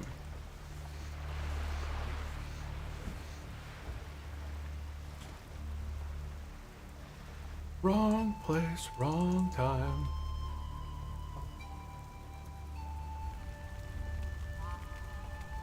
Now all we're going to do is just continue heading west through here, taking out the basilisk. I'm really hoping that I can finish off this quest, but don't worry, we have another chance to kind of do this on the way back through if you're not able to finish off right now.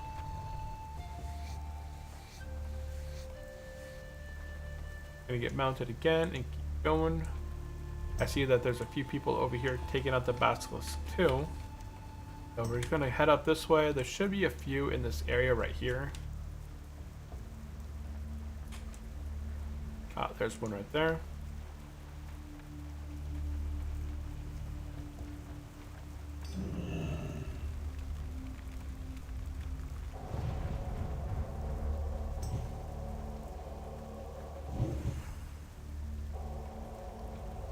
That was the last couple.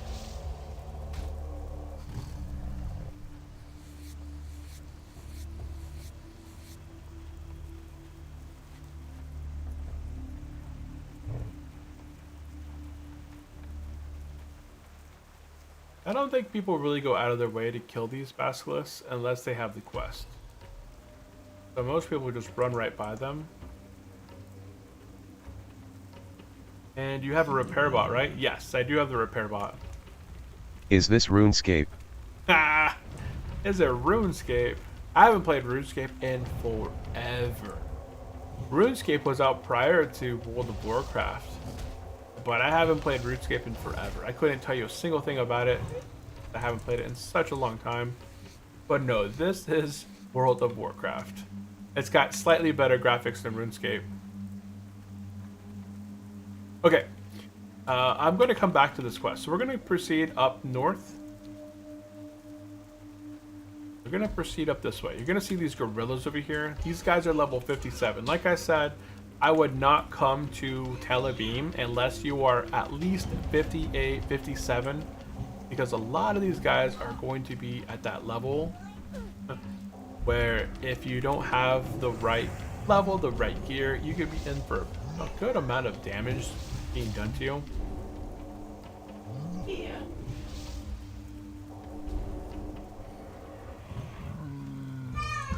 And we're gonna get some of these guys. Hey, look, I found Jimmy.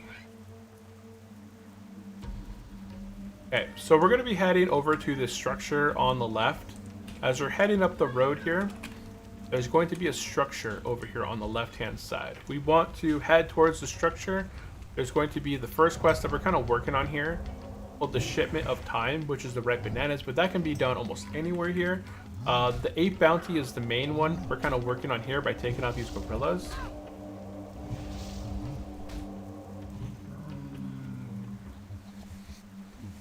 And then there's going to be a bucket in there as well. So Win says, how can you get pet like the repair bot and the mule, the pack mule? On TurtleWow, they have a shop function. So if you've done specific events during the time you played on the server, if you set up they had a thing where if you set up, what's it called? Oh man, what? Like a safety measure on your account, you would get. Oh shoot, I got 3 monkeys. I don't know if they do a stun. I'm gonna see. I think I should be fine. Hold on. Woohoo!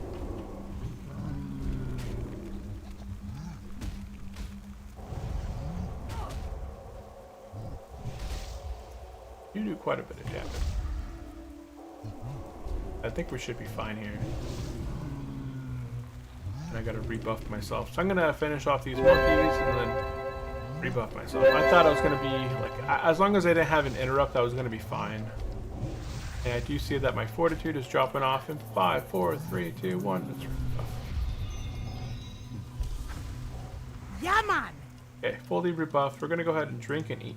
Okay, back to the question. How do you have a pet like the repair bot or pack mule? So they have the authentication back a couple years ago, or maybe a year or so ago. There was an issue with some accounts, I guess, being brute forced into. So Turtle WoW gave everybody the option to do like a second, what's it called, like authentication app to authenticate your account, do the authenticator, and then they gave people a X amount of coins for doing that. And then occasionally they had sales as well. So inside of the game here, you could go into gameplay and you could buy at 50% discount. A lot of these things were down at 50%. So the mule costs 100, I think, and 20. It costs 120 for the balance. The repair bot also costs 120. I think at the time I had 300 or so balances here. So these are super useful during the hardcore journey. Being able to buy and sell stuff, or just mostly sell and repair stuff, and then access your bank from anywhere. And because I am playing hardcore, if I die at any time, all the points that I spent on these from my balance get restored back to me.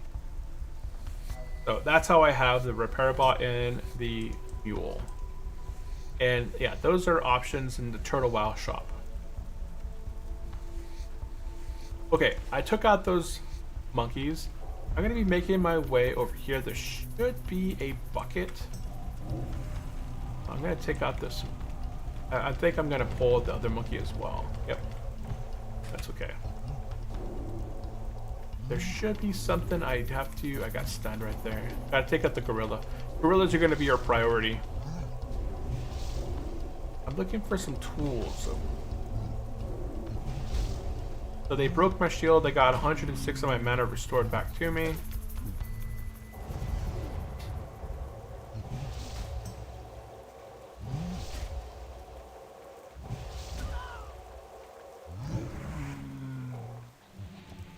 Go ahead and cast a renew and let my stuff regen. Okay, inside this house over here, there should be a Warlord's tools. Take a quick look here. Forgot where it is exactly in here. Oh, right there. See that little box right there? We have to get to it. I'm gonna continue to take out these monkeys, and I gotta get to that Warlone's toolbox up there. There's somebody else over here as well taking out monkeys, so that's gonna be beneficial for me. I don't know if I could sneak up here and grab this box without any aggro. I'm gonna try. For the horde. Boom, got it. Okay, so I'm grabbing the Wazlon's toolbox and backing up, and we got the item that we need out here. Okay, now that we have the item from that place, we don't have to fight stuff within here. We can just go back over here and begin taking out the gorillas over in this area over this way. So that is it as far as that specific stuff. Yeah, now we're gonna mostly be focusing on this area. There's a lot of little bananas on the ground around the trees. And You look cute today. You look cute today. Thanks, I suppose. But welcome into the stream, J Rye. Welcome into the stream. How are you doing? How are you doing? How are you doing? We're gonna go ahead and be picking up some bananas.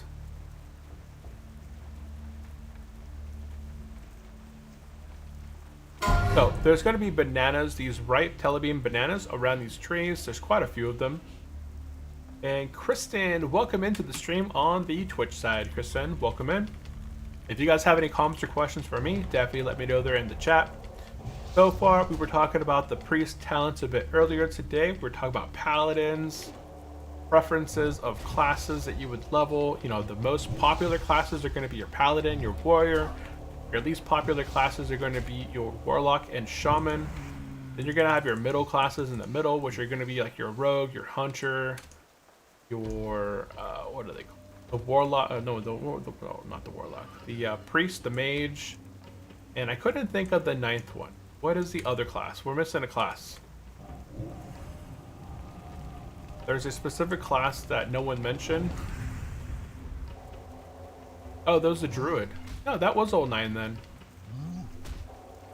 Warrior, paladin, druid, shaman, warlock, priest, mage, rogue, hunter. Yeah, that's all 9. I feel like druids are pretty not as popular. I think they're slightly more popular warlocks and shamans, but they're not as popular as, say, hunters or rogue. What do you guys think?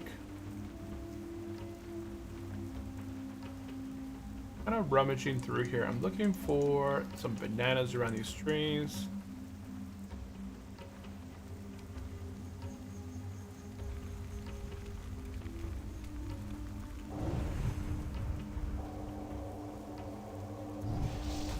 These guys do that 2-second stun right here. I wish they had these pets that did the stun in Turtle WoW.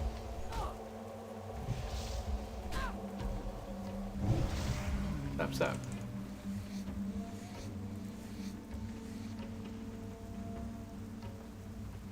Oh, there's a banana. Yeah, so right now we're working on the ripe shipment on time, picking up these bananas, and we're working on ape bounty.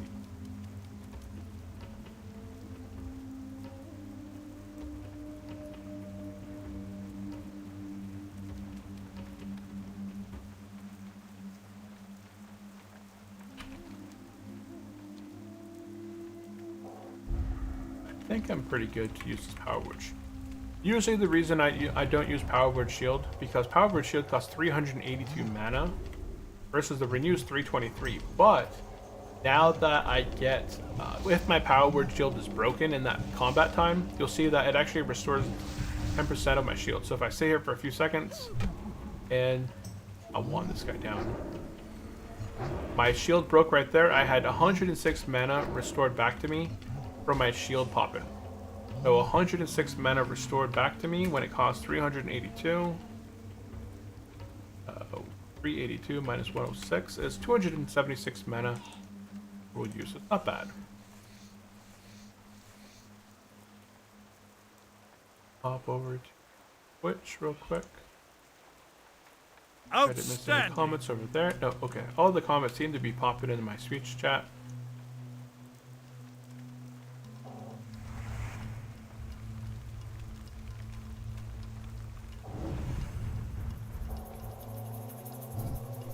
It'd be nice if the power word shield prevented that stun, but I don't think it...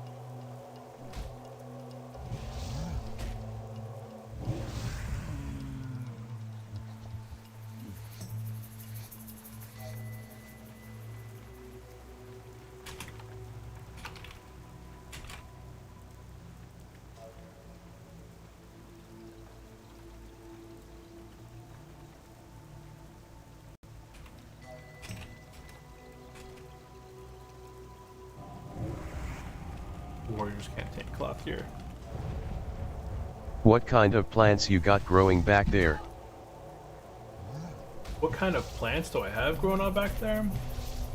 I don't know. This is some medicinal stuff right here. We're deep in the jungle right now, Randy. We're deep in the jungle. We are quite deep in the jungle. We got some palm trees here. These are really big palm trees. This is not a palm tree. I think that looks like a redwood tree right here. Looking at the size of the base there, a pretty big redwood tree. I don't think I have any trees in my... I think in the image that I'm using for my backsplash, it has some plants back there. That's funny. But no, none of this is real. There's no green screen, but it's just it's a program that I use to create like a background. So I don't actually have any green screen behind me, but I have a bunch of electronical stuff back there, so I don't want to have my green screen popped up. I found a different way of generating an image behind me without having the need for a green. So my green screen sits in the closet, not being used anymore.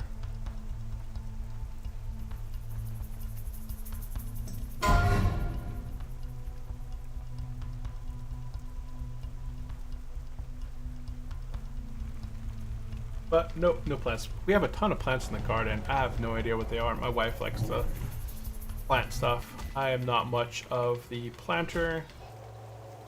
I like plants that produce fruit. So we have a cherry tree in the backyard and blueberry trees, and we have some tomatoes, jalapenos, and I think that's it. Yes. The main things are the cherry tree and the blueberries. Those are two of my favorites. At the old house that we had, I planted a peach tree in the backyard. When we first bought the house in 2013, I bought a peach tree. It was a tiny little peach tree, and it grew to be gigantic to the point by the time we moved out of it, my son was able to crawl throughout the tree. We were getting peaches every summer. We'd have tons and tons of peaches to make peach cobbler or to the jar. And it was super nice to be able to just have that. But when we moved and got the new house, we just didn't go with peaches again. We went with cherries. So. But nothing in the room. So let's see here. I need 4 more paws from these gorillas. And I need 8 more bananas.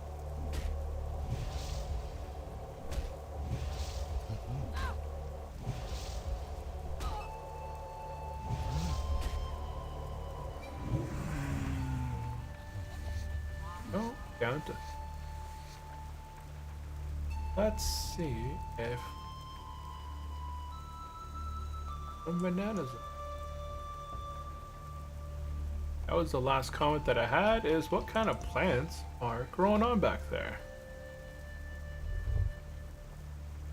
But I don't have any plants. It's just a still image.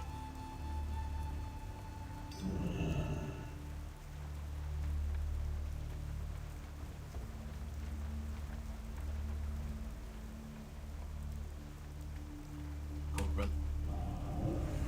What? Okay, good. I didn't use that. Holy Fire is 207 mana. Power Word Shield is 382. Okay.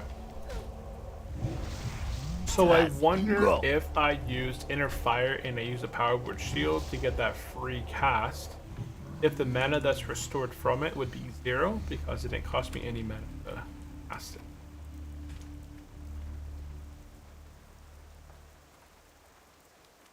I wish there was a way to make the items on the ground stand out like really brightly. Instead of having to really search the ground for those bananas. Let's see here. We have Tiger Morph popped into the chat. Jay Wright, Kristen Larson, Randy Mortison. Welcome into the stream, everyone. If you guys have any comments or questions for me, definitely let me know. Right now, we are questing in a zone called Telebeam Island. It is located east of Tenaris. It is a custom zone in Hardcore World of Warcraft. We are playing hardcore, but this place itself is not too difficult. There's only 2 elites here that I know of in the zone. There's one that'll be up in this volcano area up here, which we're not planning on going and visiting, otherwise we'll get our face smashed in. And then there is a elite that patrols back in this back area back here as well, or maybe in this island. I think it's either this island or it could be both islands. But if you get too close, I think there's a tiger back there or something. We might see it here shortly as we make our way that way. But yeah, there's only 3 big places that you can potentially die if you're not too careful. And we're not going to go near the ape one. We're not going to go near the gorilla one, I mean. But we might see the other ones in the back. Dingo.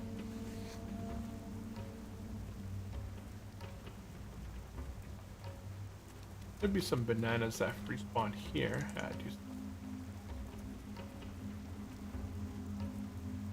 We're almost done with this. We're at 15 out of 18. You see a banana over there as well. And then these gorillas respawn here.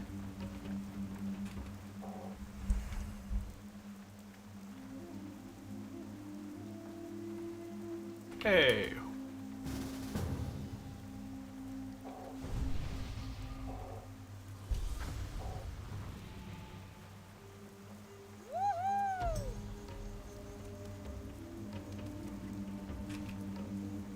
Get all buffed up. Sick teamwork.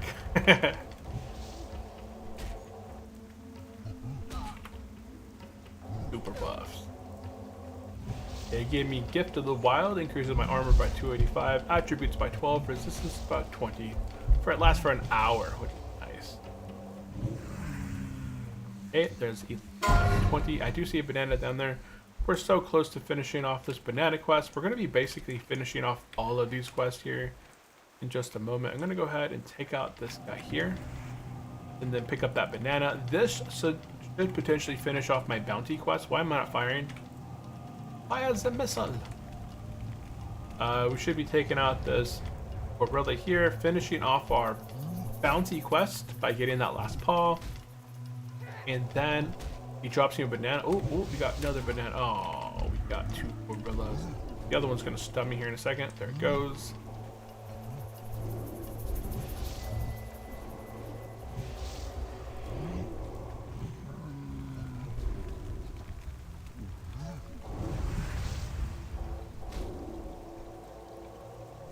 I think they only stun once from my... Unless they have like a minute cooldown, but he should be dead here. Oop, okay, he's dead. And hey, we completed the bounty quest, and I got a banana. But now I just got to pick up this banana here off the ground, and boom, we complete the shipment on time. Okay, so now we'll see the map real quick. Boom, look at that. They completed all of that. Now at this time, we're going to continue up north. So go ahead and get mounted. We're going to continue up north. And we're going to be focusing on this quest over here called an opportunity to dig. You are going to come across a shack, but we're not going to be focusing on that just yet. So head up this way. There is a road. Go all the way to the shore-ish and then head right.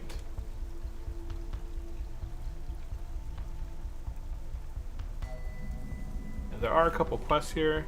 If you pick them up right now, it's not bad. But we'll be back here in just a moment, so don't worry about that. Unless you can't help yourself, you want to go check it out, then do it. It's just that, no biggie. We'll go back there in a minute.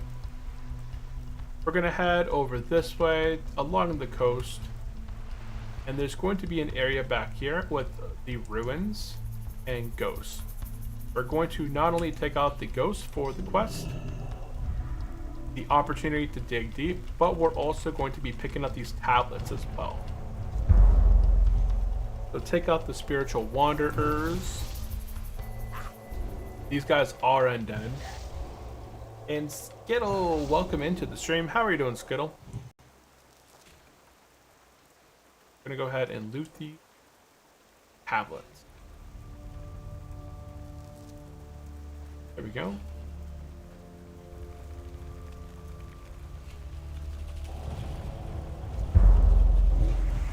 Step. Step. Hey, there goes Brow again.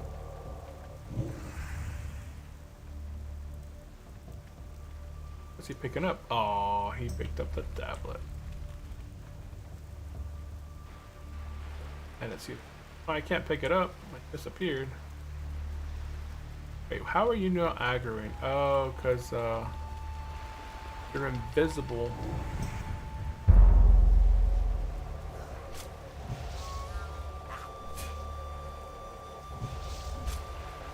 Why is that guy not aggroing? I can see the Kodo clearly on top of the mob.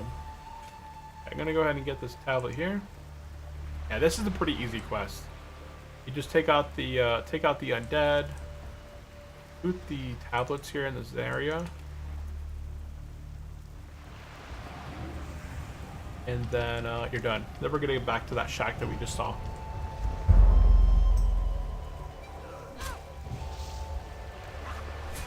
And this curse does physical damage done is reduced by 15. Luckily, I don't do any physical damage, so I don't have to worry too much about that curse.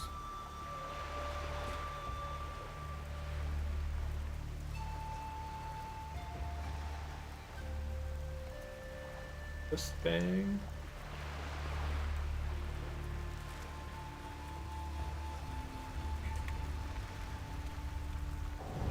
And make sure I didn't miss any comments there. But welcome into the stream. Skittle was the last one to pop in. If you have any comments or questions for me, definitely let me know there in the chat. As we said, we're kind of just questing along in Beam Island. This is a custom zone, very similar to, like, it's kind of a mix between Tenaris and Stranglethorn. Got a lot of sand. It's not exactly like Stranglethorn, right? I just kind of say it's very much like Stranglethorn because it's got the ruins. Got a lot of similar mobs you would find. And there we go. We picked up all the troll tablets, so all we got to do now is finish off these spiritual guys. And it's just pretty quick. I just got to take out 3 more of them.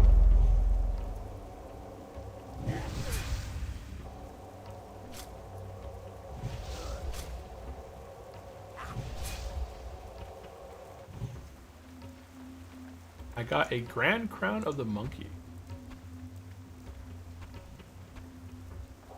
Increase my agility. Ooh, boosted my dodge. Where's that helmet I picked up? Check out that helmet. Level 57 requirement. 18 to agility, 19 to stamina. That's actually not bad. Nice stats. Okay, so I do have to wait for respawns. It looks like I need to take out 2 more mobs. I'm gonna go ahead and check over here, see if there's anything over this way. It doesn't look like there's anything over here. Nope. I'm just gonna head back over here. These guys respawn fairly quickly, so I will go ahead and wait here.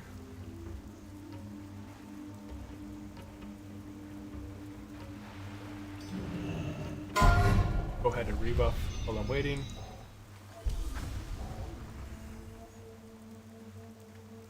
I guess since I'm waiting, I'll just take out the crawlers, right?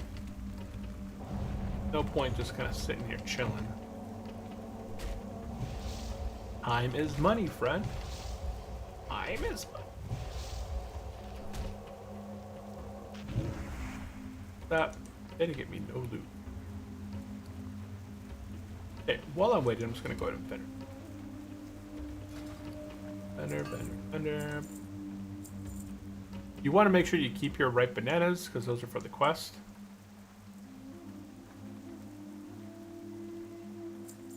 For the most part, I'm gonna. Yep, okay. Power to the Forsaken!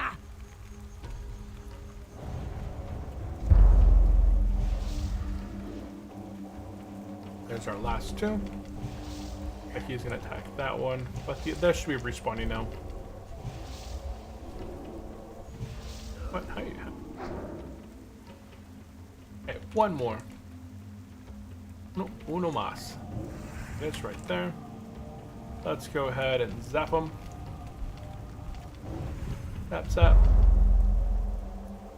Okay, now that we have the quest called An Opportunity to Dig Deep completed, now we're gonna head back west to that shack.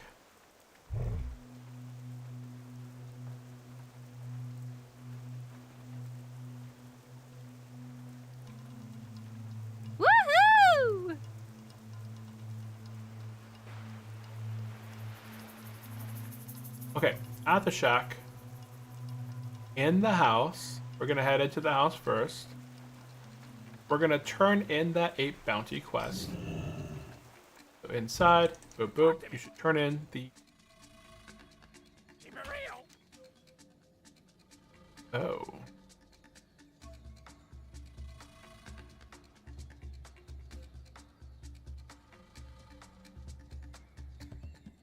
Wonder why I have it going back there first.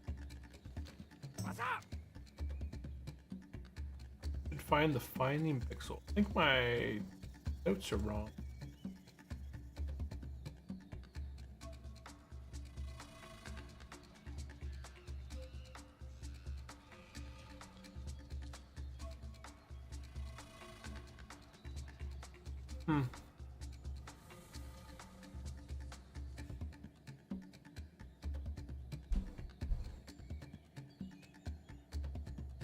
A report from Pixels. Yeah, I never got this.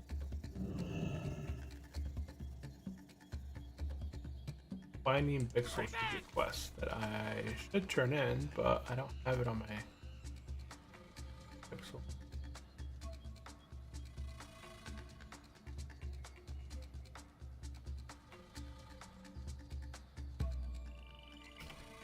Huh, okay. Yeah, we're gonna be getting into this house right here. We're gonna turn in the quest.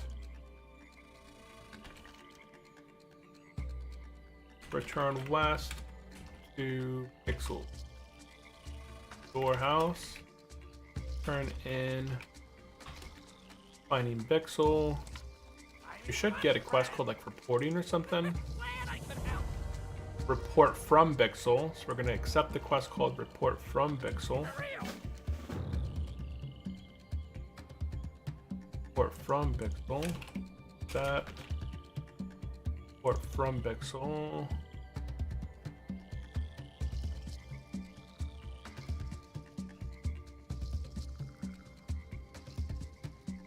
Oh, right here. We should get Operation Screw Use 1000. And then 20.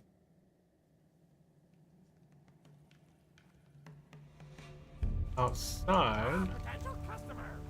our quest log looking like we got 17 quests. Oh, do I have a deal for you?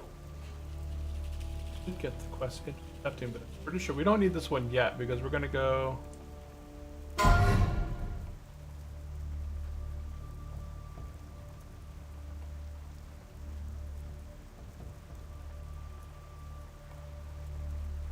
Get Venom Flare and the Wave Crest. Okay, we're gonna get those later on. We're not gonna get them yet. I could help. Then Chillwind Armor. Chill.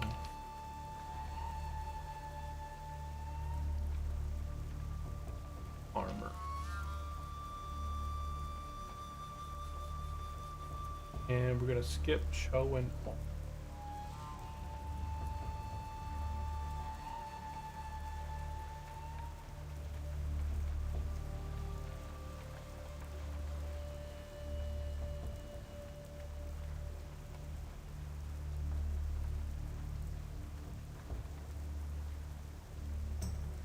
West, that house. Okay, I think my notes were a little bit screwy. Oh, let's go ahead. Hey, it's this guy. He's in our guild. Buff him up. Okay, we're gonna go ahead and at this point, we'll go ahead and head operations.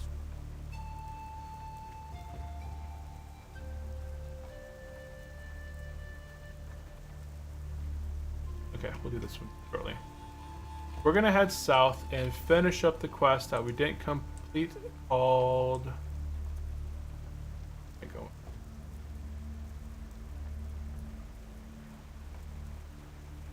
Kill the Apocalypse.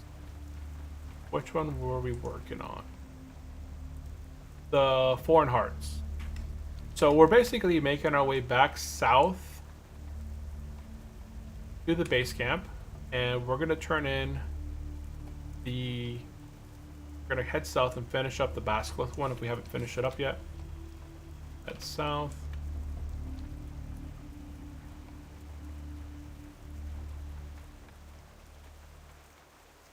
Hey, mailbox in the random places.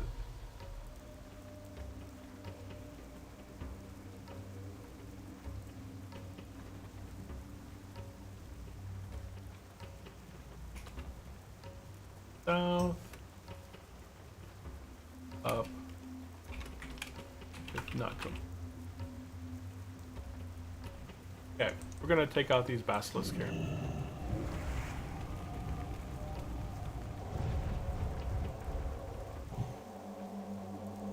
We only need 2 more hearts.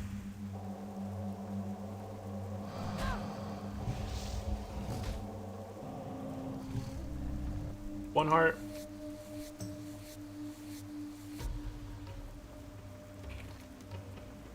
At 3964. Okay.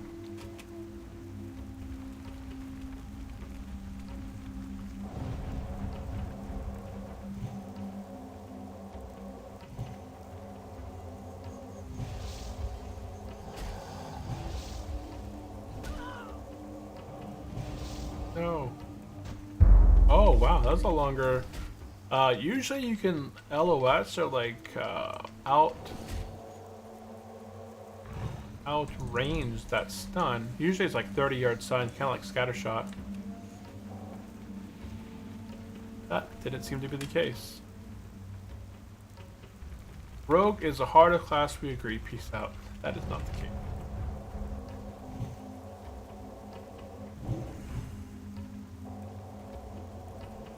I'm really hoping that this guy will complete our quest, because then I don't have to go. Oh my goodness. Now I have to go oh, no, there's one right there.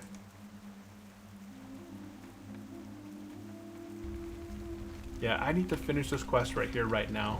Because we need to go back to the home base, turn in a few quests. It just makes it easy. I think I have a couple quests to pick up that go up north. Dang it.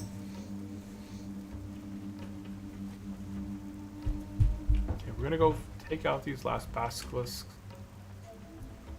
And maybe look at the chat, make sure I didn't miss any comments. And nope.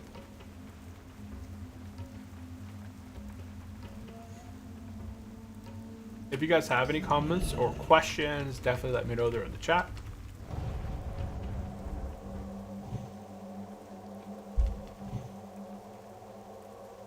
So watch. It will try and avoid this one. Let's see if I can outrange it. Never mind. He's out. He's out cold. No witness. Out cold.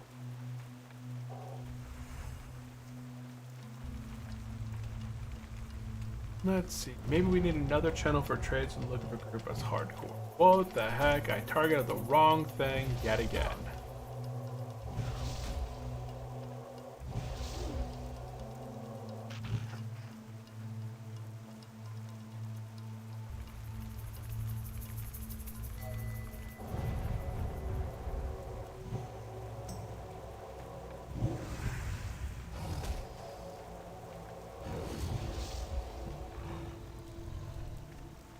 Dang it. Come on, this has got to be the one right here. Everyone. Gotta be. Is the one. Jet Li. There could only be one. Steps up. Finish him off right here. Oh no. Holy cow. Worse luck. One over there. I thought I had another one. Oh yeah, there is over there. But there's one right here too. So I'm gonna focus on taking out this one. Gonna turn him into a nice pair of crocodile shoes. Level 26 dives in Ashenville to the enraged Hobelds. I don't know if he was doing the escort quest inside that cave. He may have been. That foul play, somebody says in the chat. He died to a foul weld. That's a foul play. Could be Crocodile's 2 over here. I'm really hoping that I can complete this quest right now. It was pain quest. Got a 25% drop rate.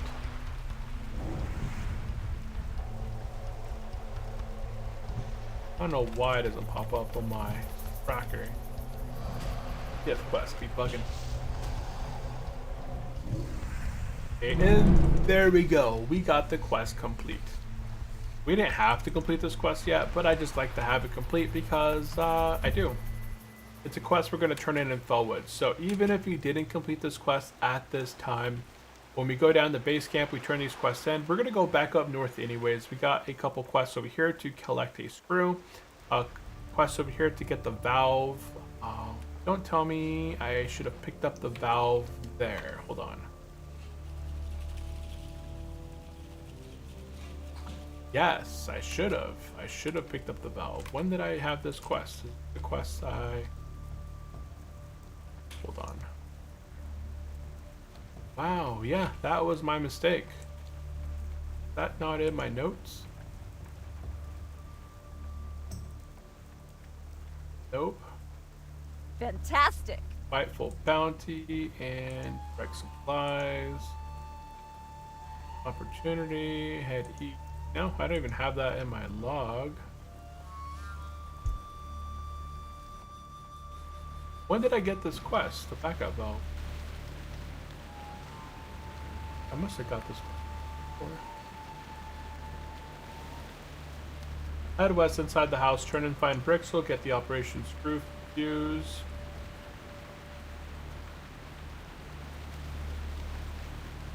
Pick up the item, the backup house. Okay, this should be dropped down further this way as well.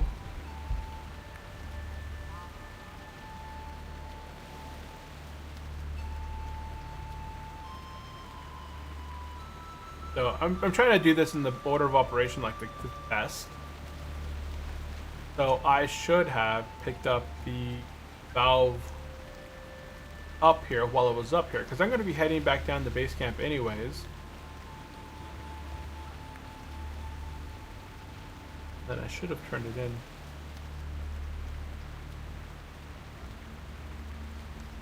Boop, boop, boop, ba-doo.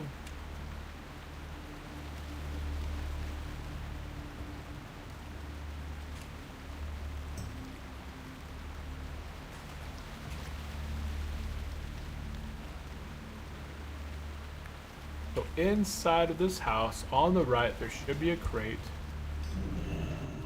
Right here to pick up the valve.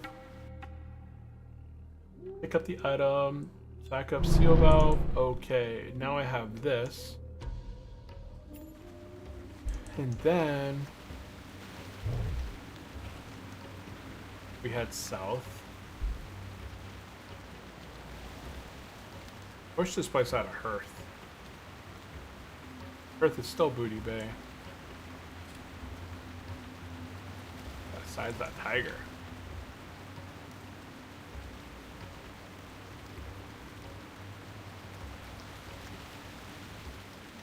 Okay, so I went south. I'd be finishing up the Foreign Hearts. Continue south into the base camp, turn in the 8 bounty. Then we're going to be doing the High Veil Rise, which is high level apes. I think they're 58, 59 potentially. Turn in shipment on time. I think some of this stuff needs to be organized a bit, but we'll figure that out as we get back. We'll figure it out as we get back into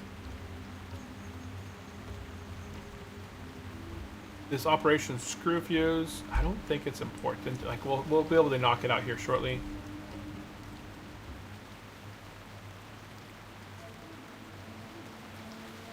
I have 17 quests in my quest log. Quite a few of them are complete here. I think I should be able to get to about halfway to 59 by turning in these quests. I was really hoping that we can get into a dungeon well, but after this video, my specific locations and quests will continue as such, but I will be more in line to do dungeons. So if there's any specific dungeons that'll be popping up in my queue, I'll be diving for those as well. Okay, so now that we are back at the base camp, we're going to go ahead and go into this house back here. Actually, probably turn this quest in, right? The outside one, the backup seal valve. Head back to base.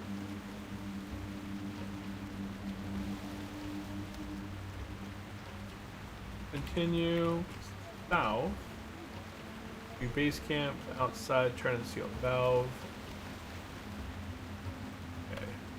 Organizing stuff around. Okay. So outside we would turn in the backup seal valve. And there's no follow-up quest here. Have a good one.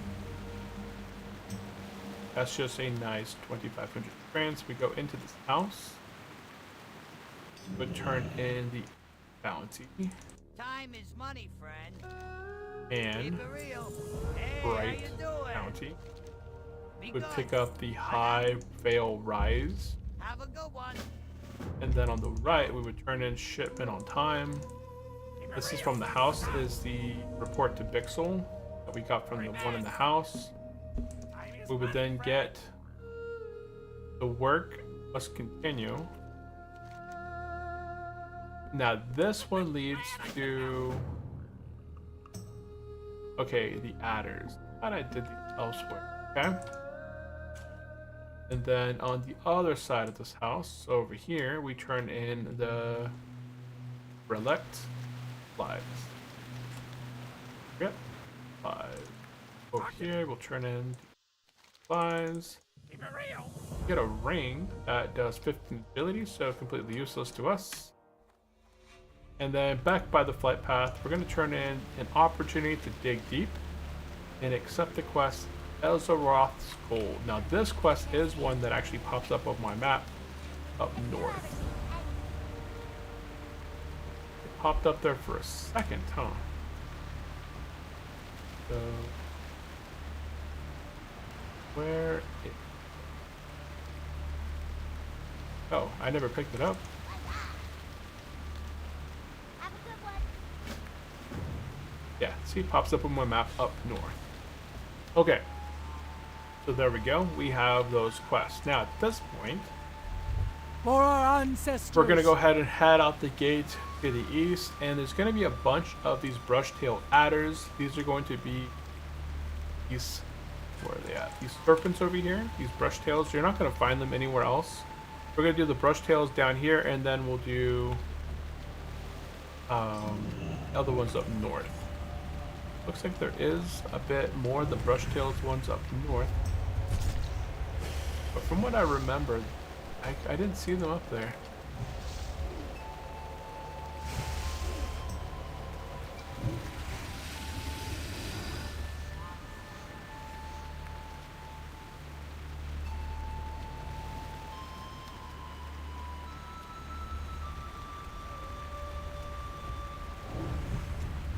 Resistant bit. Zap zap and walk.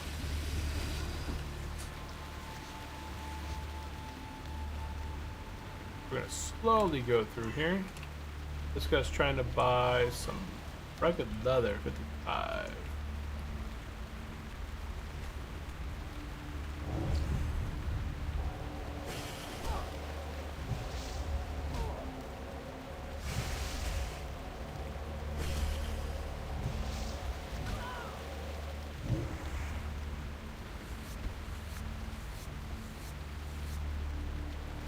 Kind of going through here and taking out these brush tail adders. There's quite a few of them in this location.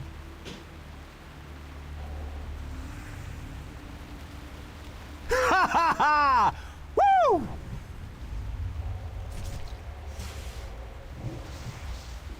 And we'll finish. We'll finish them off. What kind of plants you got growing on back there? Okay, no, got that comment already.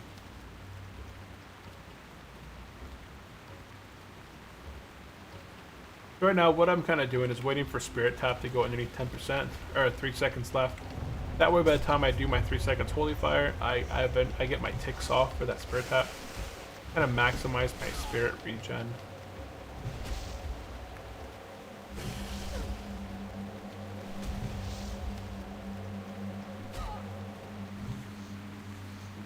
Five out of 8.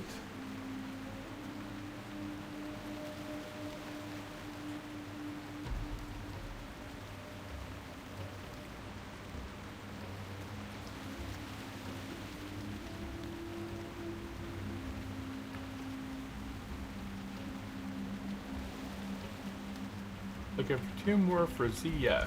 48 plus, so that would... I wouldn't want to go ZF anyways. There's nothing in the zone for me anymore, and I've way out leveled that space. That.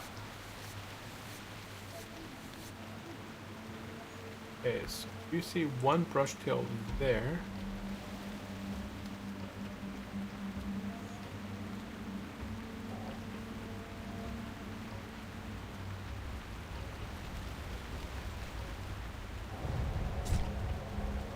Looks like there's one over there as well. So I'll take out these last 2 and then I'll be done with half the quest and continue moving up north.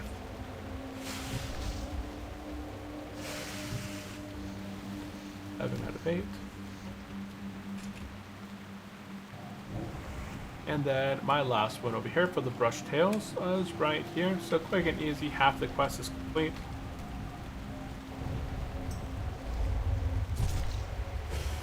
Oh, these are the brush tail adders. And then if you move up here, you have the cobras. You'll see that this area down here will go away, and now all that's left is the cobras up north. Okay, there we go. Okay, now that we have those all done here, go ahead and get mounted up. We're gonna move up north along the upper portion where we're taking out these crocolisks and basilisks. And be now doing the cobras. And the cobras go quite a ways around, so this quest is actually pretty easy to complete. You just gotta kill 8 of these. So head up this way and start taking them out. Easy peasy squeezy. We're over halfway complete with the zone, so it should be pretty quick from here. You have to do some crocodiles, pick up a few items, take out some nagas, and pick up an item. And I think we're pretty much done with the zone. We're actually pretty close.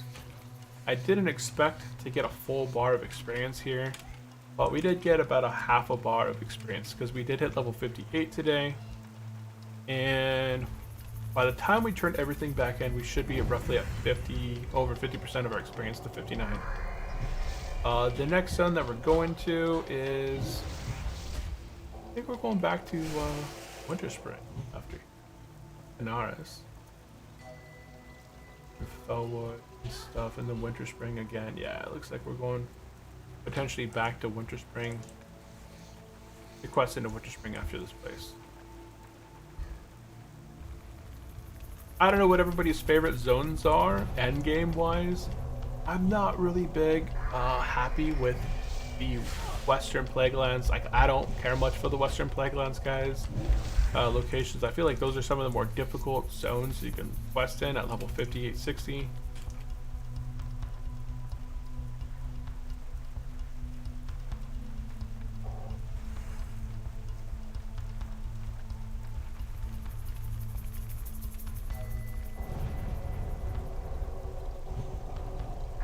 You can see that the majority of the mobs that we fought so far have been, I think, from 57, between 53 to 57. So you kind of see the range here.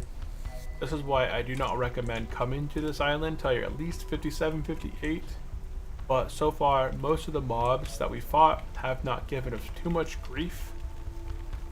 The deadliest ones have been the gorillas and the basilisks because they have that 2-second to 4-second stun. But besides that, nothing else has really been much of a threat. That's coming from a priest. I just need 3 more Krogos and we're done here.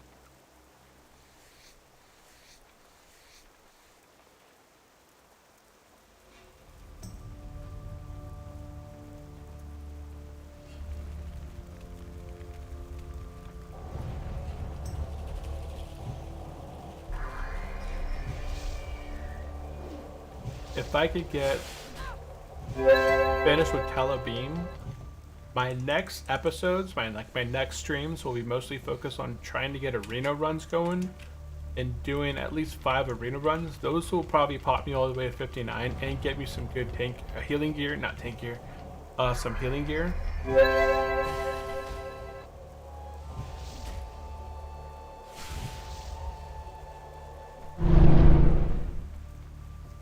I'm planning on getting into the groove for Ren Run.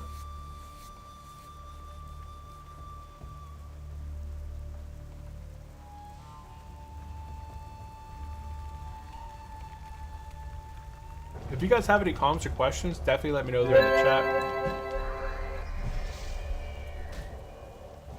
Taking out some Cobras. I think, did we finish the quest? Yeah, we did finish. Okay, this will be my last one. Okay, let's go ahead and get mounted. We're going to be heading up north at this point.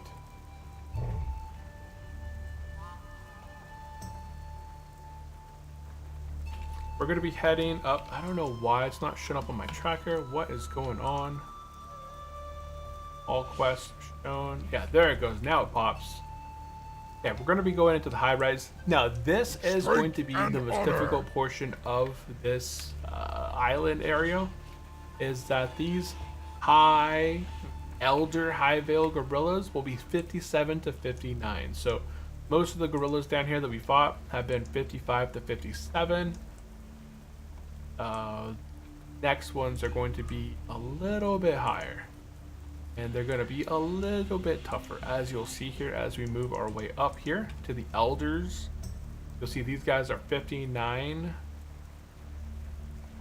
Like somebody is already up there, so we'll probably join them here. I do see that my buffs are all beginning to kind of drop off, so we'll get dismounted and rebuff here. Look at this, there's a 56 up here as well, but they're not elders. So the elders are going to be... Oh, he's a...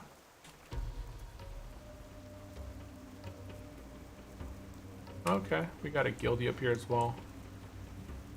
I know most of us don't like doing parties. But we only got to take out 14 of these gorillas. He's a rep paladin. He's got the weapon from ZF.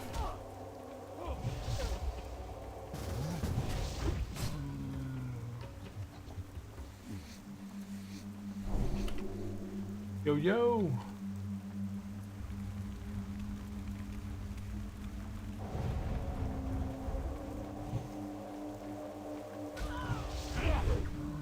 Nice hit. I'll chug a potion because I want to.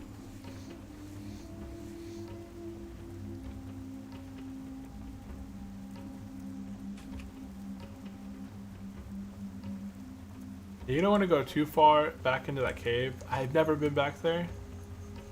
It's just because I've never been back there. I know that there is an elite back here that have killed people in the past, and that generally happens by exploring into areas that you should go into.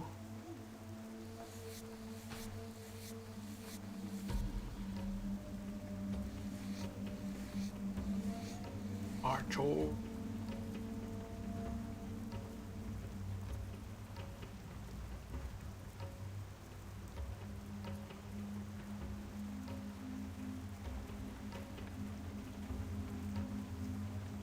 Excellent!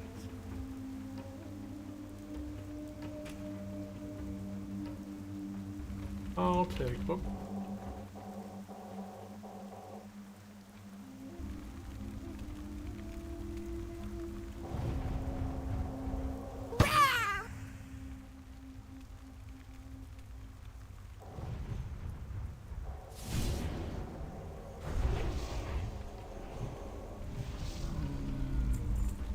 Easy peasy.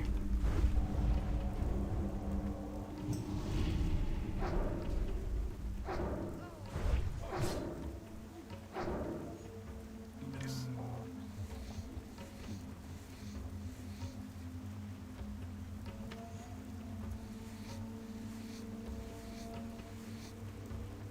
What's he looking for, I wonder?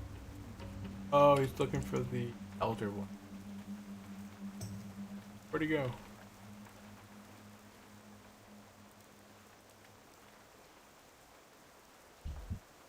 Strength and honor. I wonder what quest he's working on.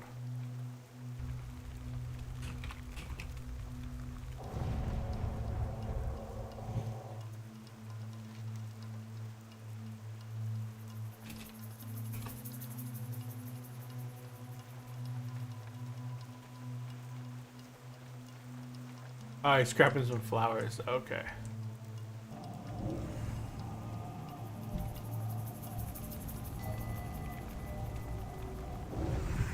And it looks like, oh, they come together. Was 100% sure. Got it on there.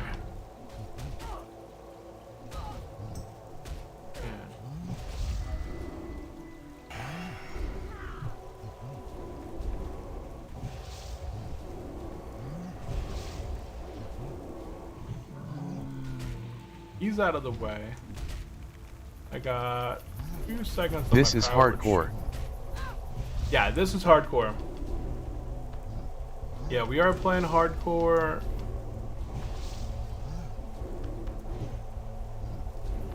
Are you familiar with Turtle World of Warcraft? For the Horde. So Turtle World of Warcraft has a game mode you can select in the character selection screen to become a hardcore player.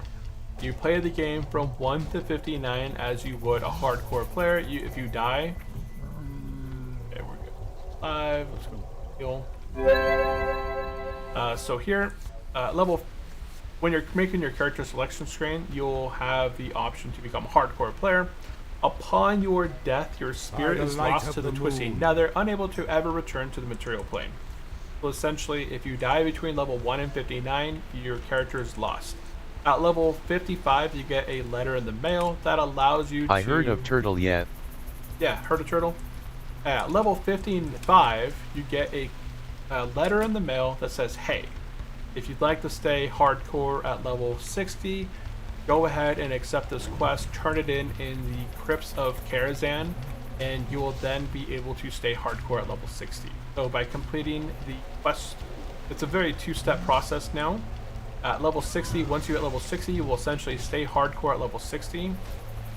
Otherwise, if you don't want, if you just wanted to have the challenge of leveling 1 to 59, 1 to 60 on hardcore side, if you don't do the quest chain, then you you become softcore at level 60.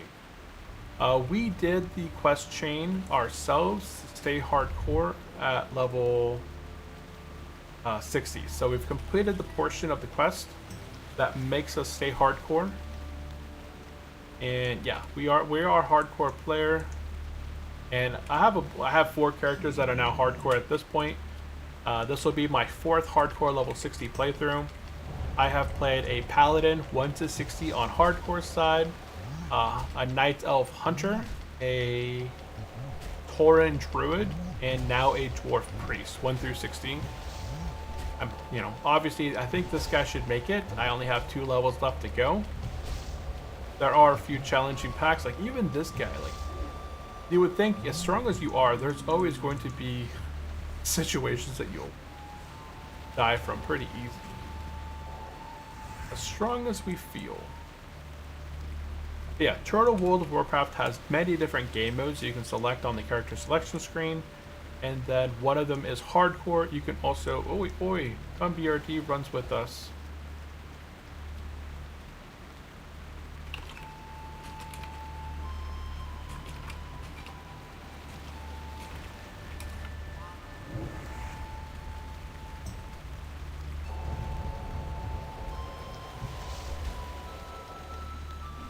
Oop. I don't know where this paladin went.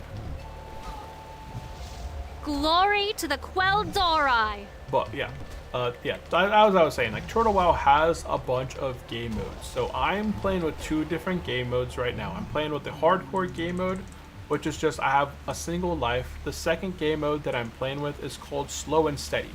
So the Slow and Steady challenge is I get 50% less experience when I'm defeating enemies in the open world.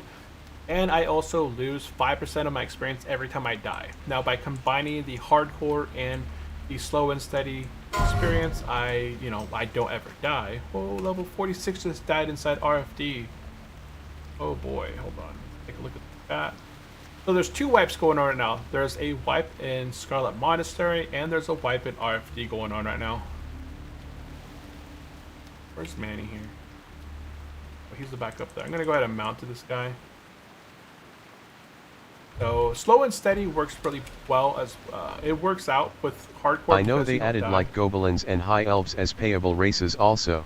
Yes, yes. My paladin is a high elf paladin, and then yeah, Alliance has where is this guy? Up ahead. I just don't see him on my map. Yeah, the Alliance have the high elves, and the Horde have the goblins. Exactly. And they all have their own unique racials and everything. I don't see him. He must be inside this cave or down there somewhere. But it's a really good server. If you enjoy classic World of Warcraft and have always wanted something more, Turtle WoW has different game modes. They have 2 additional classes. They all have their each unique starting zone. They've added new dungeons, new raids, new specific leveling zones in general. So this is an island called Telebeam Island that's located east of Penaris. That's a level 58 to 60 zone. You know, I would come here at 58 to 60 on hardcore side. You can see some of the mobs up here at 59. And then there's a ton of other zones, like Gilneas is a zone that's a 42 to 50 zone for both the Horde and Alliance, right below Silverpine. So it was originally stated to be in the game. Let me get out my stun here. Oh, level 43 died to Honda. So that hunter was trying to do the quest in the cave and died. Okay, so looking at the map here, Turtle World of Warcraft has Hyjal. That's an available zone to quest in. They have here I'm on Telebeam. It's the island east of Inaris. They have the Blackstone Island, which is the starting zone for the goblins. I don't know. There's a new dungeon here in Ashenvale called the Crescent Grove. They're eventually going to be adding in Grim Badal in the wetlands, so that'll become a raid. That's going to be a tier 4 raid eventually. They have new islands west of Stranglethorn called the Lapidus Isle and the Gilligim Isle. They have Gilneas that's loaded in, so this is a quest zone and a new dungeon there as well. Deadwind Pass over in, Eastern Kingdom. They have Karazhan 10-man raid, which is like kind of early entry, very similar to Molten Core. And they have a 40-man raid, which is a tier 3.5. And let's see. Paladin. I don't see him on my map. I don't know where he went. I have no idea where this guy went. There's quite a few other dungeons, like Hateforge Quarry. If I go into my Atlas loot, I can get a better idea here. Hold on. Oh, okay, he's still alive. I saw his life really dipping down.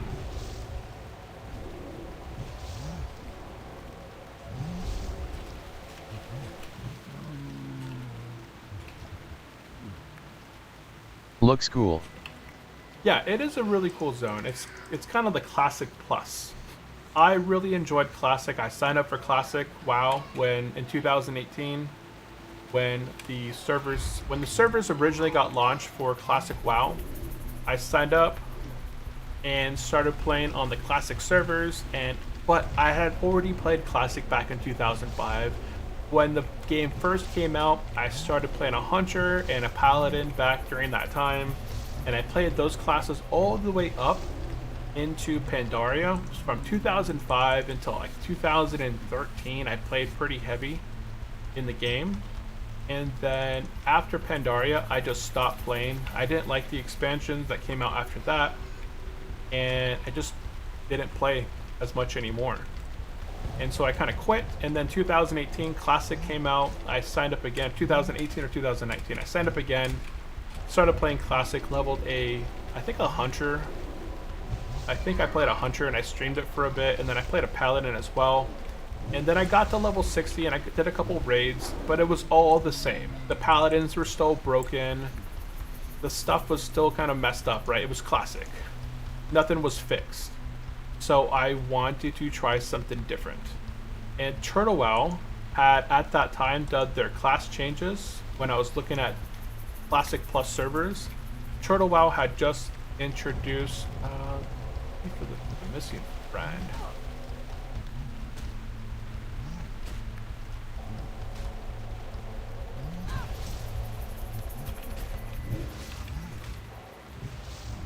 They had just introduced the class changes version 1. So Paladins began to be able to tank a bit more. Paladins had a taunt.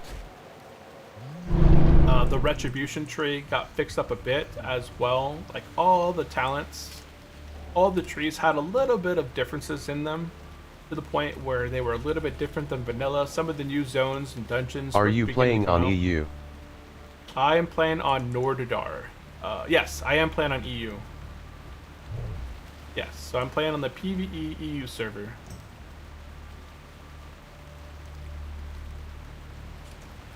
So we finish up the Elder quest up there. We're going to be heading over to the Bixel's house over here and picking up a couple quests outside now. We're going to go ahead and be picking up the final flight of the Venom Flare and the intercepting the Wave Crest.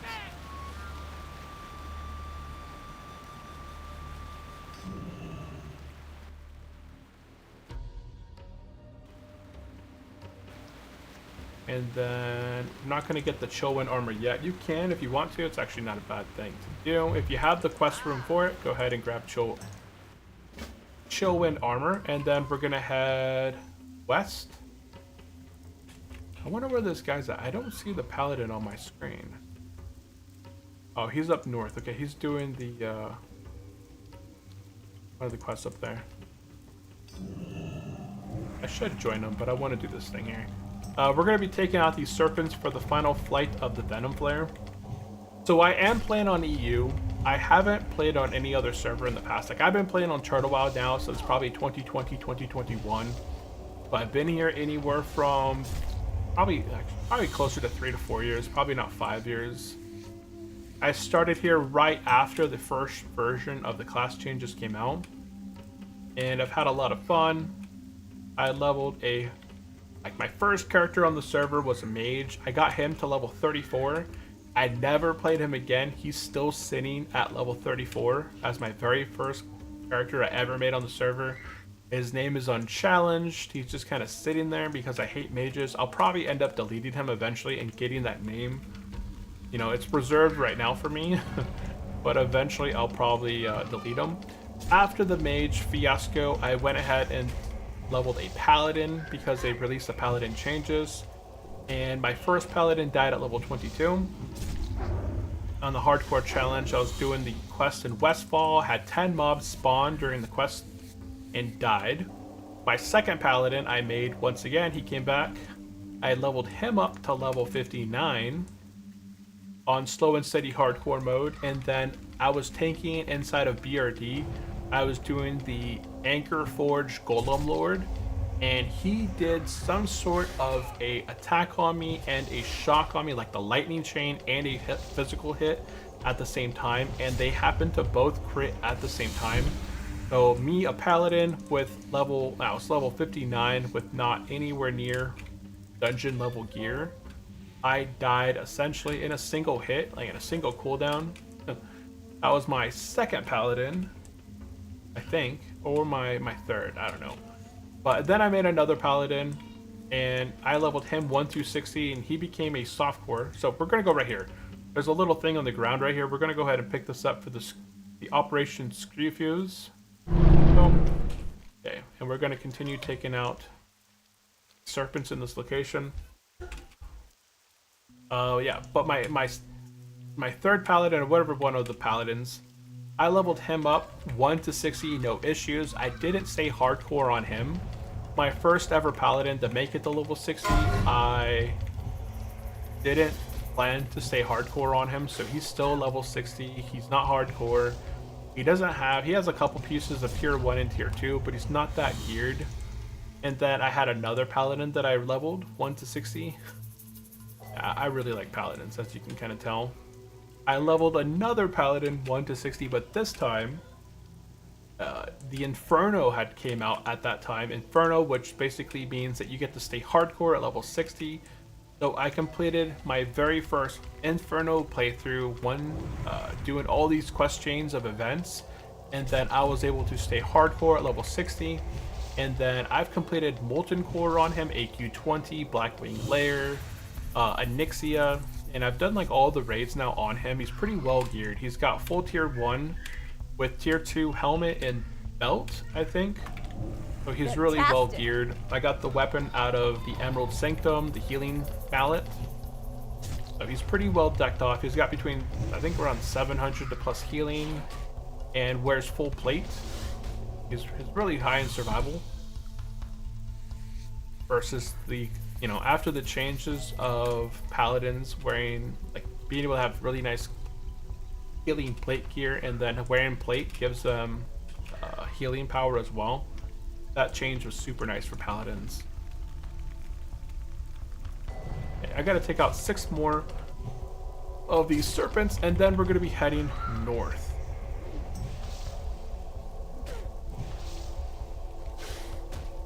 I think I might go join the paladin. Let me go see where he's at. I don't see him on the map. Where is he? He is in Telebeam. Oh, he's down south of me. Oh, he's down there. Okay, he's in a safe zone. Okay, I thought he was still up north.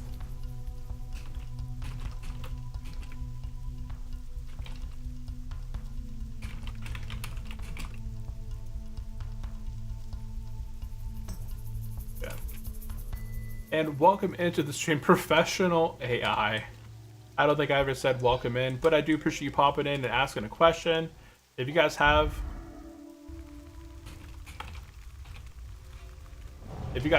any other specific questions, definitely let me know there. We're going to be finishing up this zone and then be jetting off for the day.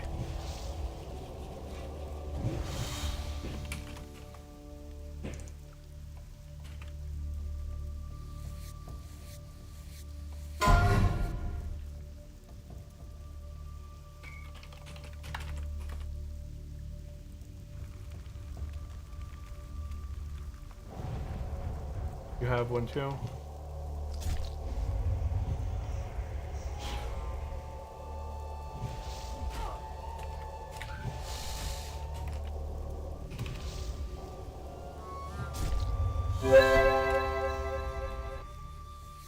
Played a priest first, got to 55, but that was software. We got little kids in the house. My wife is watching. They are screaming in the background like crazy. Sounds like one of them is really angry right now. I don't know if my microphone picks up on any of that. I just hear it through my headphone.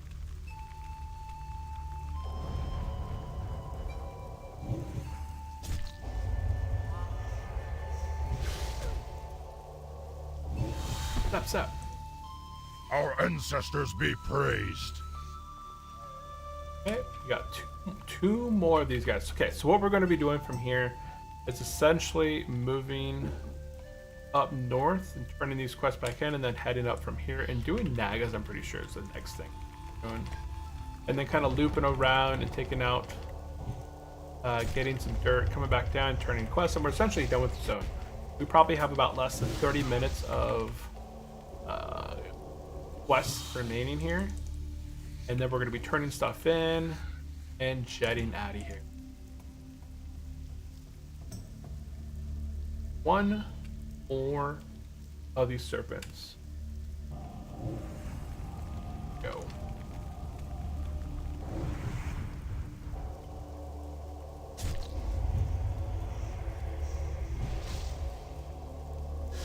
After I'm done streaming, I'm going to go eat my chicken that I prepped yesterday. Made some chicken drumsticks. I'm gonna go prep my lunch. I'm gonna go warm it up. Okay, we are finished with these quests.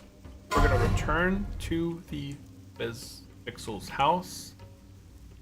We're gonna go ahead and turn in Final Flight of the Venom Flare and the Operation Skew Fuse 1000. And then, boop, boop, boop. Yeah, outside, turn in the Final Flight. I got the best deals anywhere. Glad I And then inside, we're gonna turn in the Screw Fuse 1000. And we're gonna go ahead and pick up keep it real. Screw Fuse 1000 Part 2, I guess. Okay. Or Operation Screw Fuse 1000 Part 2. Okay, at this point, we're going to be heading north to this island back here. Now, this one can be a bit tricky. It's got a bunch of mobs that can snare you. Depending on your class, you got to be careful here. Level 41 died in the Crescent Grove. Oh, they died to the Ranged Ancient F. They didn't know about the,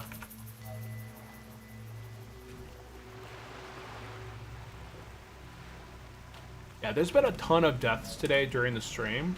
There's been a wipe in Scarlet Monastery. There's been a wipe in RFD. There's been a wipe in Crescent Grove. There's people dying right now.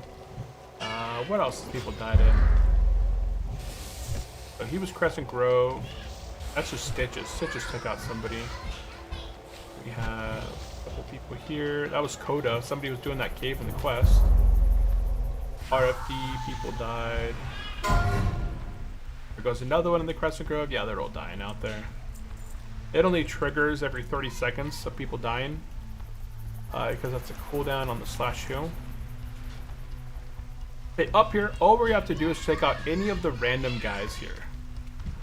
So any of these random Wave Crest guys, they drop the scales that we need for the quest. So just take out any of them.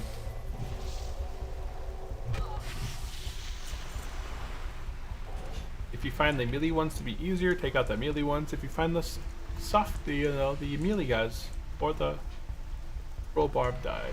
One of us. One of us.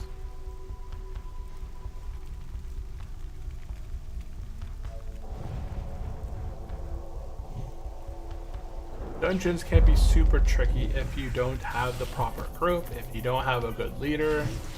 It could just be a lot of tricky things with dungeons. I've never had an issue with dungeons. This character itself, I've done, I don't know, between 5 and 10 dungeons at least. Probably more than, at least more than 5. I've done Wailing Caverns, Dead Mines, RFK, RFD, Crescent Grove, Sulfurak. I don't think I ever did Nomer. I did all 3 Scarlet Monasteries twice. And oop. That may have been the last dungeons that I really touched. I don't think I've done any other dungeons beyond that.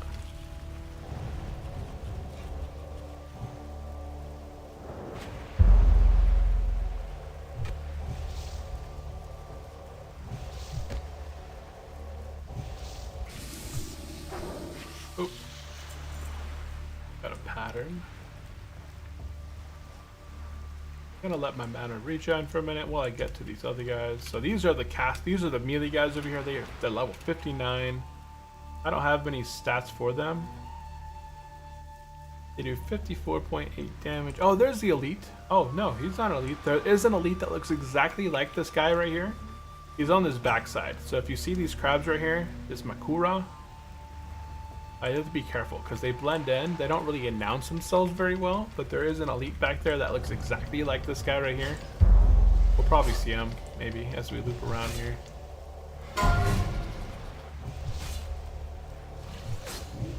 Step, step.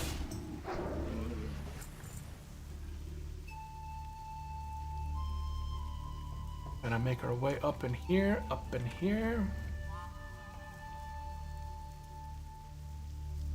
Oh, I didn't check to see how my stream looks, because I did change my OBS settings, and I don't know if the screen tear is better or worse. You know, it looks pretty good when I'm moving now. It looks pretty smooth. Oh yeah, it looks a lot smoother than it did. I increased my bitrate and I increased some of my other settings on OBS, and it does seem like the video on my streams look a lot clearer between yesterday and today. Any times I would really move, when I was sitting like stationary, it was pretty good, but the moment I was like running and moving, it would be very fizzly. So I feel like that's changed quite a bit. Alone be praised. I'm gonna go ahead, do a quick heal, and then drink up. No, it looks good. Green looks good. I do a comparison between yesterday's stream and today's stream. I feel like today... How can you get the pet? No, okay, I got that comment. How can you get the pet? Like the prayer guy. 5 HD setting. No, it looks good.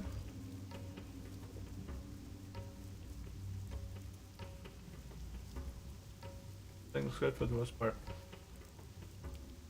Here, okay. Okay, back at full mana.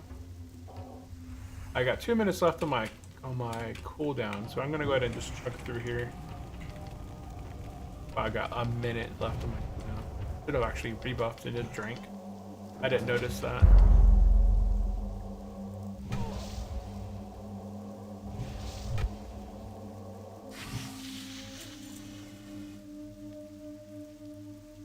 We'll take a peek over here real quick because I want to showcase there is an elite back here. Now, if you're not careful and you're kind of just doing these nagas, you're not careful. He's back here. You can see him. I just saw highlighted him right there. See, he looks exactly like the other one, but he's a level 58 elite called Prime Claw, 14,000 life. He's not somebody you'll want to mess with. Okay, we're good.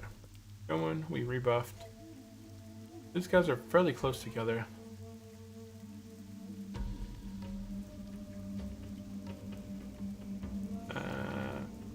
There we go. Plenty of space now. Plenty of space.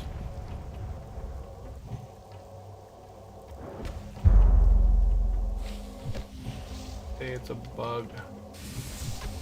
That's a really cool looking hammer though. That's the bug. Excellent. Alandor. Oh, I like that sword. I think that one's from Blackwing Lair.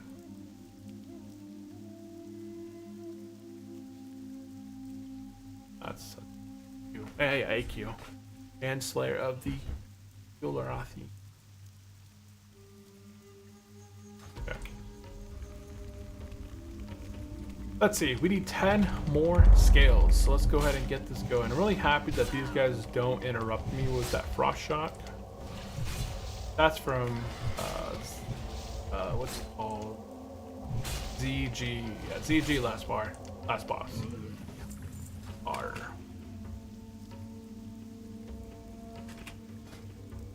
That's for me. Or is that from ZG? Yeah, that's for me.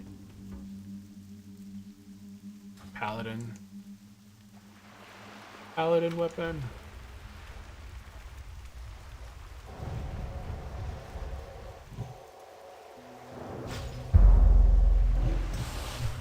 Oh my goodness. So right now we're working on the quest called the Intercepting Wave Crest. This is just an easy collection quest. Everything you take out back here will drop the items, so it doesn't matter if you're taking out the Tide Finders or you're taking out the Sirens over here. They all pretty much drop the same thing. Eventually we're gonna have to go to the North Island up there and be doing the Murlocs quest.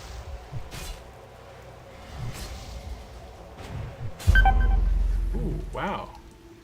I haven't heard my life drop. I haven't heard my life beep in quite a while.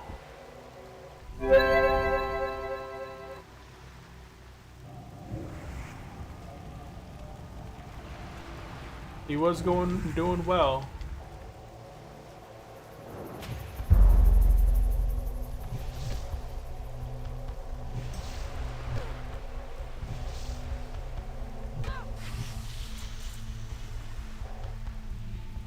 My inventory full? Yes, it is. It's because I got so many of these dang shells in my inventory.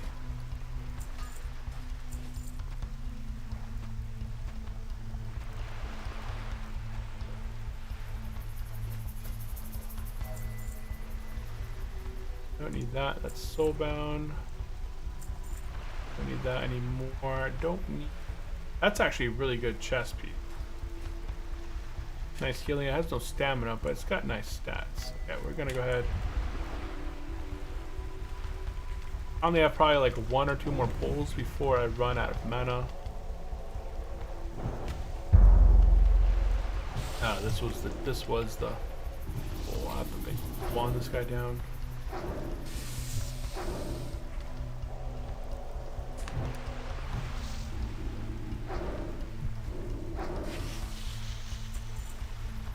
And we'll drink. Okay, so I can go ahead and sell this. Keep the Meadry healing potion. Sell that. Thick High, Gorilla Fang.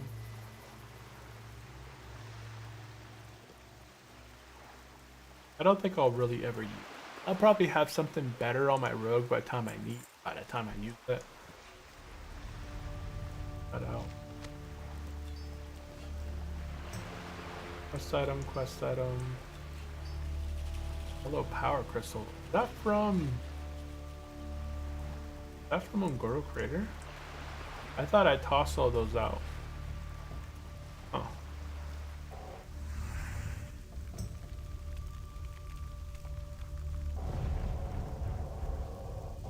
That hunter weapon.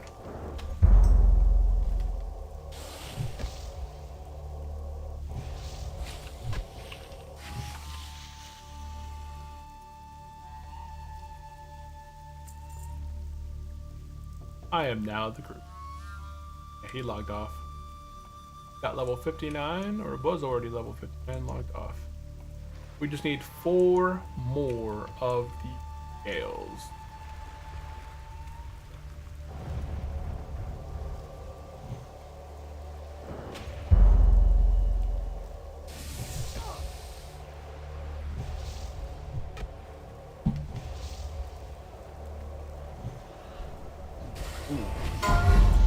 Scared me a bit.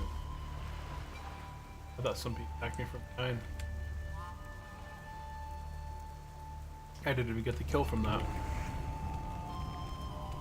Level 28 died, so level 32 in the Anchor Fang encampment. Chieftain Necrosh. Oh, they were doing the wetlands quest. Poor guy. No better than that. Got a potion. I'll use that. Get that mana going. Okay, I'm gonna head up towards the Murlocs now because I have to fight a couple of them on the way up this way anyways. Okay, so we're gonna make our way across the water here. We're not gonna go immediately to... No, there's none of them over there. The shaman killed them on this island. Okay, never mind. Never mind. We're gonna go ahead and just finish off this quest. And then after we finish off this quest, we're gonna run up the island. There's going to be 2 quests over here called the Missing Friend and Murloc Monkey Wars. We're gonna pick up those 2 quests, pick out the Murlocs, rescue a friend, and turn the quest in, and then grab some dirt, and that'll be our last quest. We essentially have 3 more. What the heck? It spawned right up here. We essentially have 3 quests after this one, I believe, and then we're done with this place.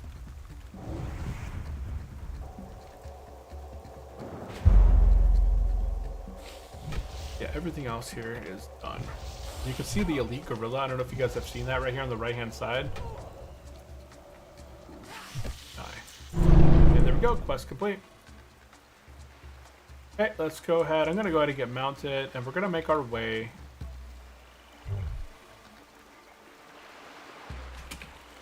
over this way to pick up some gold.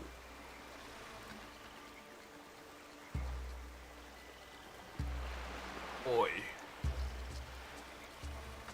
Island hopping. I think he just looks like the normal other one that is not elite. Yeah, there should be some like ruin looking things over here, pillars. Right over here. Excellent. Excellent. Now you gotta be careful. I'm gonna go ahead and take out this one. I'm pretty sure the dirt that I want is right there in between those dirt piles. But I'm pretty sure... Oh, did I hit the wrong one? I did. It's fine. I said I'm gonna take out this one, shoot the one way in the back. When you loot these dirt piles, if you don't loot the right one, you're gonna spawn an ad on you. So I'm pretty sure this has been the one for me, but I think it's also random. So I'm gonna loot this one.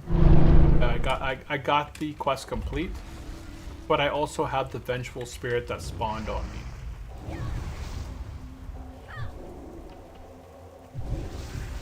So we completed the quest, yay. This quest was called the something gold, the Azatha gold. Once you completed the quest by looting the object underneath those pillars, we're gonna continue heading northeast. Come on, you can do it. I know you can. There you go. And up on top of this hill, there's going to be a little monkey up here. Talk to the monkey, he's gonna give you 2 quests. He's gonna have you have the quest called the Missing Friend and the Murloc Monkey Wars. Okay, grab those 2 quests, and now we're heading east to the island to pick out the Murlocs. I'm entering combat.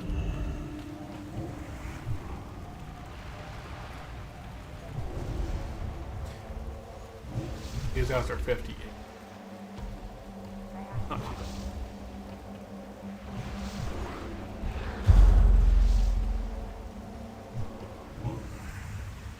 Oh. I'm gonna go ahead and disguise myself as a Murloc. No. Oh, there's the elite right there. So this guy kind of showcased what that elite over here is. This is the thing that'll kill you most likely up here. The level 61 elite, got 11,000 life. Looks like they found them. Those are going to be your 2 elites that we publicly will show you. I'm not going to show you guys the gorilla, because that is just going to not be happy with. Okay, we're going to go ahead and chill in this spot. Take out the spite fin guys.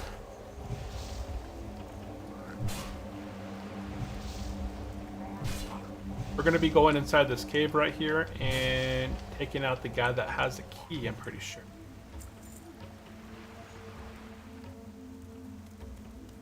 I don't want to aggro anything, but right in here, there's going to be this Gerbil guy. This is going to be for the quest called Murloc Monkey Wars.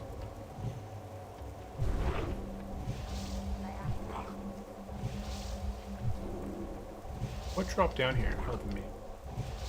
Dude, I swear, man. Dude has no... Where is he? He's running. I'm gonna run this opposite direction, because those things are gonna reset. That mage has no survival skill at all. Watch him. We're gonna watch him die. Oh, he blinked away.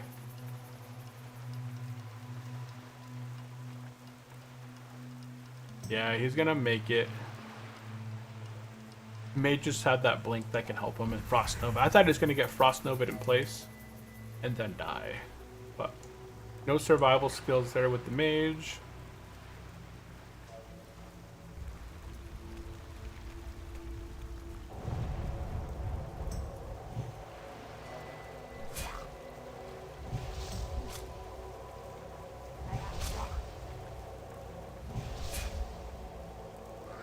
And hey, can you tell me where is the grid add-on that you're using? The grid add-on that I'm using. What's the grid? I don't know the grid. What do you mean by grid? Welcome into the stream, Bronzebeard. Yeah. I'm not sure what you mean by the grid add-on. I don't know of any grids that I see. Let me go ahead and take out guys. I probably want to have more mana than I think I should be. Famous last words. I think I should be fine. We're gonna take out the Oracle first. Oracles generally heal. So I'm going to make sure that the Oracle goes down first. Looks like the Oracle is not healing. You can transform into Murloc. Yes, you can transform into a Murloc. The reason I can transform into a Murloc is because I am leveling with the game mode called Slow and Steady. The game mode makes it so you get 50% less experience when you're fighting mobs out in the open world, but every 10 levels you can every 10 levels you get a reward. So at level 10 you get a reward in the mail of a 8-slot bag. At level 20 you can turn into an ogre. So here I get this little boy called the carved ogre, so I can turn into an ogre for 10 minutes. I can use it every 60 minutes. It's pretty cool for that. At level 30 I think I get the everlasting firework. At level 40 I get the Murloc, the tiny Murloc. So I can turn into a Murloc at will now. So that is a pretty nice addition. But I would highly recommend, if you are playing on Hardcore World of Warcraft and you do make a character and you enjoy the process of leveling up, right, then try the Slow and Steady experience, because you're going to get rewards every 10 levels. At level 60, the big reward for getting to level 60 is that you get 200 credits on the server. So those credits can be used in the shop. So 200 credits here for like the miscellaneous stuff. You could do 200 credits could get you the brainwashing device. They could get you the repair bot. They could get you the summon auctioneer. There's a couple other items as well. Sometimes they have sales. So during those sales, you're able to pick up quite a bit more things. I got into combat.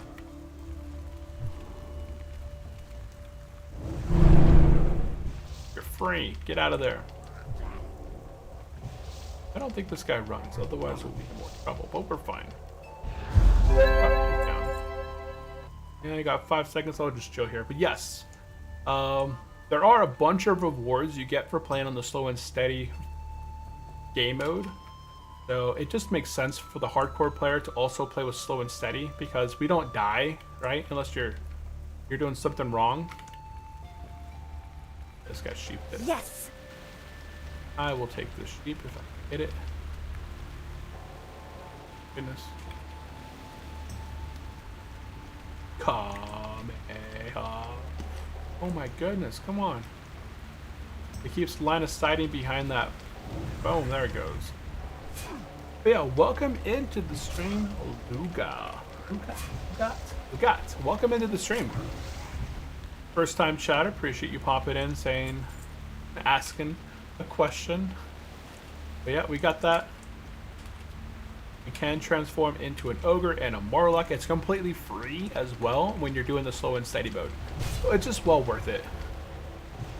I enjoyed the leveling process. At level 60, it can become, you're stuck either logging in for dungeons, you're stuck logging in for raids, you're grinding multiple times the same dungeon over and over and over.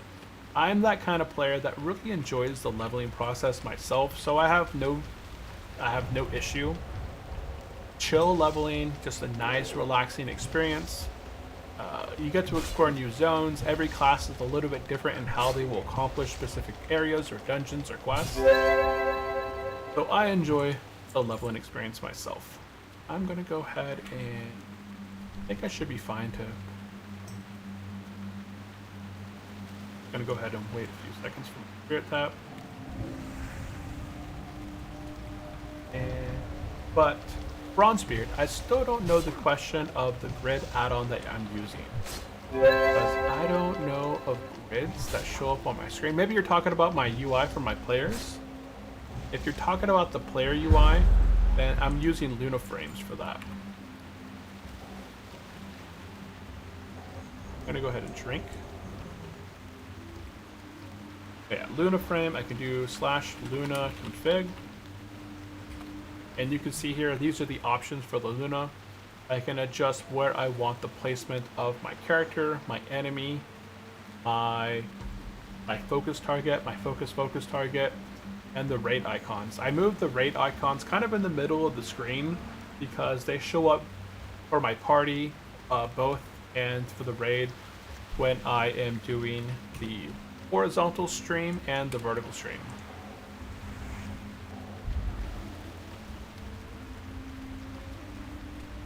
So I think that may have been what you were asking about the grids. Okay, you're talking about the party frames and all. Yeah, exactly. I figured that was it. It's called Luna frame. It's Luna. And if I do Luna menu here, you have a ton of different options here. I turn off my party frames, so if I was in a party, so you can see on the left hand side, the party frame would pop up there. I don't use the party frames. I disable that, and I mostly just use the raid frames and have the raid frames always showing when I'm in a group or party. But you can go through here and set up all your frames to show pets, not show pets, show your target of the target, your target of the target of the targets.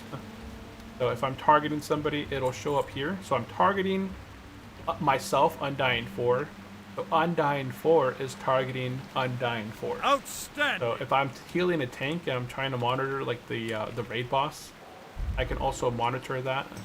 I need to take both these guys out. Nah, but it's fine. And yes, thank you for the answer. Yeah, it's really easy to configure. I'd recommend checking it out. I don't like using PF Quest, not PF Quest, PF UI I think is the add-on. I don't like using the extra things of PF UI, but I like the Luna. So it still helps with the Healy-Com. I'm still able to see other healers casting heals on the raid. So it's good for that. And if I cast a renew on myself, you can see on the raid icon here, it has the cooldown of the renew, and it shows all the buffs. And this would work for other classes too. It'd show all their buffs going on and everything. It's pretty good for that. Let's see, I need one Oracle.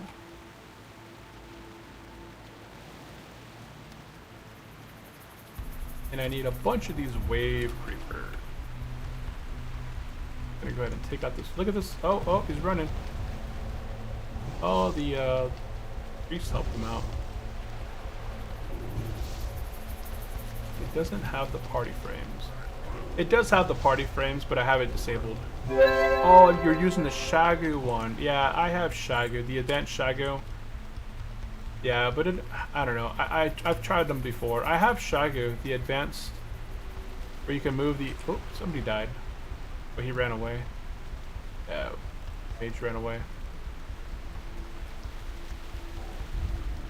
I have. Oh, I need both of these guys. I'll take them out. I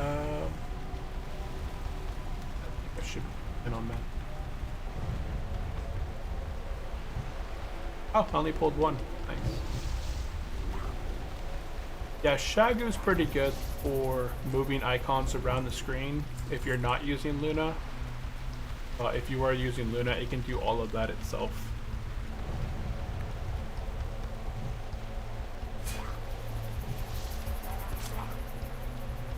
Okay, so I just need 2 Wave Creep. I wonder if I got him. I did tag it. I tagged the Oracle. I needed one more Oracle, so I tagged it with my Power Word, my Shadow Word Pain.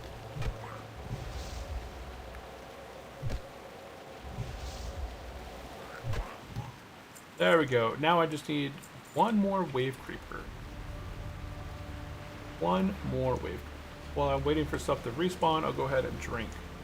Okay, this will be my last quest that I complete here. Then we're going to go turn these quests in, and then we'll head back to home base, and we're done with Telebeam. But yeah, if you like playing as a Warlock, a Murloc, if you like playing as an Ogre, it's kind of nice also for RP. There's a lot of RP that goes on in the server. So being able to transform into an Ogre, right? People have always wanted to have the Ogre class in World of Warcraft, so this kind of gives that a little bit of playability as an option. I'm looking for one Wave Creeper. There's that tiger back there.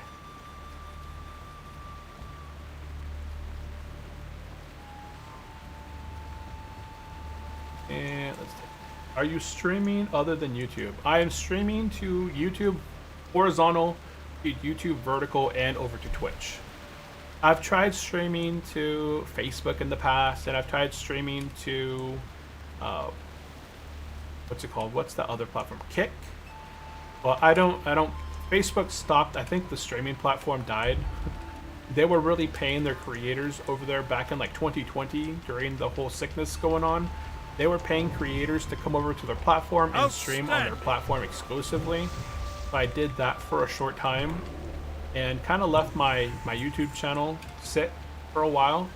And then Facebook was kind of getting out of the whole streaminess of it all. And so I went back to primarily streaming on YouTube and Twitch. And then recently I found out that I can stream both to YouTube vertical and horizontal. Like the vertical streams, like the up and down, like short style streams, actually get a ton of views.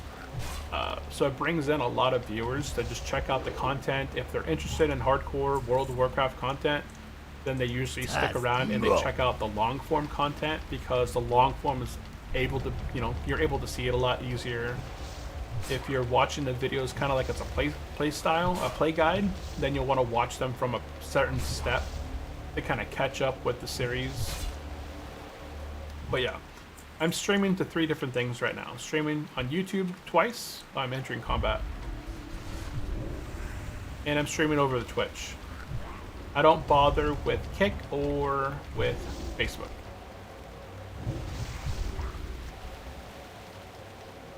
And I need one more of these creepers.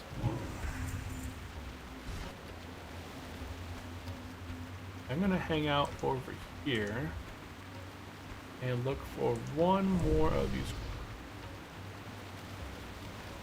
Hide hunter right here.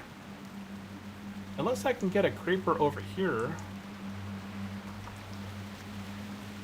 Oh, there's a creeper. What the heck?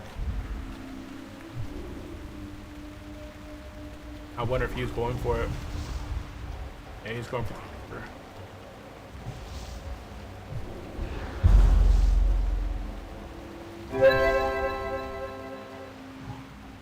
But YouTube is my primary platform when it comes to streaming. I prefer to stream to YouTube as the primary platform, just because I don't need to rely on getting bits or having subs to get, monetization, right?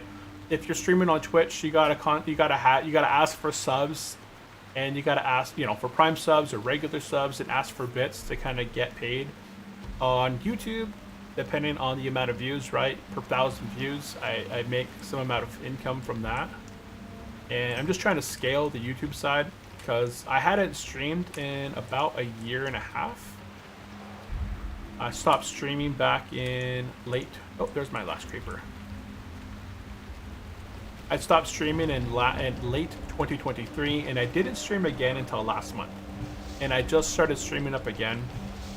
But I'm still really early on in trying to create a schedule as far as like what I want to do. Because I run 2 YouTube channels. I run this gaming channel, and then I run a financial channel.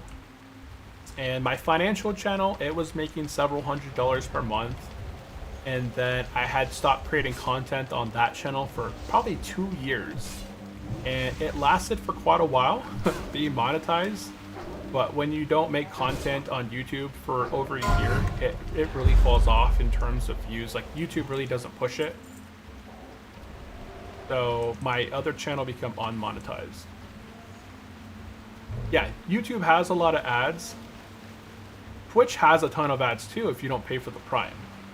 So both platforms, they run a lot of ads, but you get paid more for the ads that run on YouTube versus Twitch.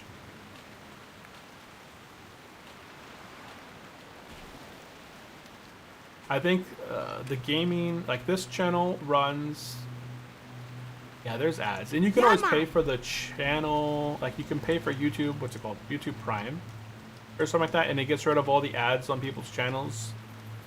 I think if you're a member of the channel, it doesn't run ads either. So there's definitely lots of options. Okay, so we finished the Murloc, the Missing Friend, and the Murloc Monkey War. So we can turn both of these quests in here. This is going to offer one of the best trinkets you can get if you're a tank. It's going to have that 5 HP 5 and increase your dodge by 1. So that's a pretty good tanking trinket. And there we go. We have officially completed every single quest in Telebeam.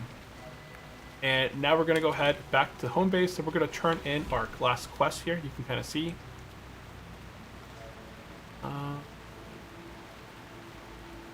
Oh yeah, I don't have an elixir of giant growth. You can actually get rid of early testing because I don't have any elixir of giant growth. Yeah, YouTube does have a lot of ads. Twitch has a lot of ads, but just like on Twitch, if you don't want to see their ads on their channel, then you sign up for the Prime sub or the Reg sub. Same thing goes on YouTube. You have the YouTube Prime, I think it is, or you become like a channel member and then you don't have the ads anymore. And I guess for streaming a private server, you're more safe on YouTube than Twitch. I stream over to Twitch as well. It's not a big issue if you don't have more than like 1,000. You know, if your channel is not gigantically huge, you're getting thousands of views on your Twitch channel.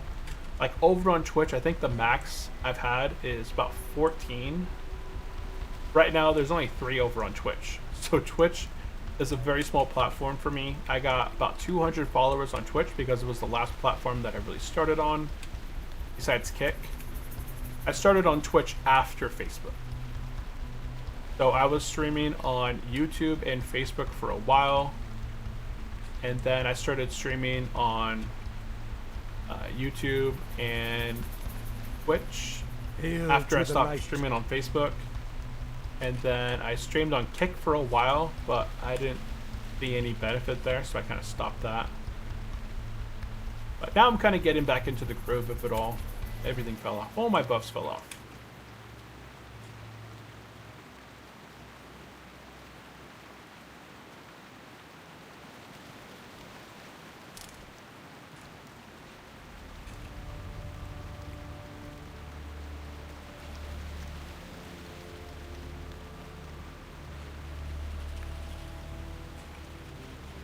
Okay, we are returning back to the home base. We're gonna run into that gigantic shack right there, and we're gonna go ahead and turn in quest. Oh shoot, did I? Oh wait, did I already turn that quest in then? Okay, watch this. See, there's nothing that pops up there. I hit show, and now it pops up there. Okay, well, that's fine. That's fine and dandy. Okay, I'm gonna have to run back up there to turn in the intercepting wave quest, but for now, we're gonna turn in quest down here. So down in here, we're gonna turn in the high veil rise.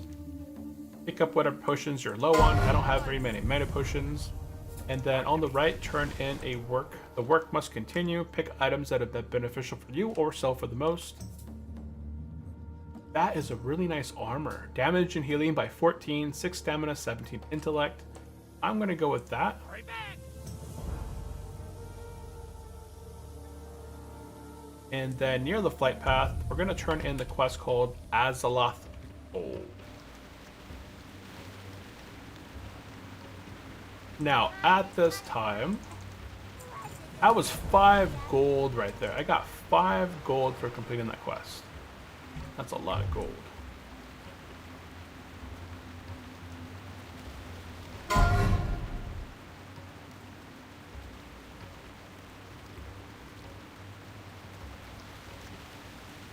I'm gonna head north, and level 31 died in Altrak Mountains. That sucks. The other games, I want to finish off this series of leveling the 60 on the Hardcore Priest.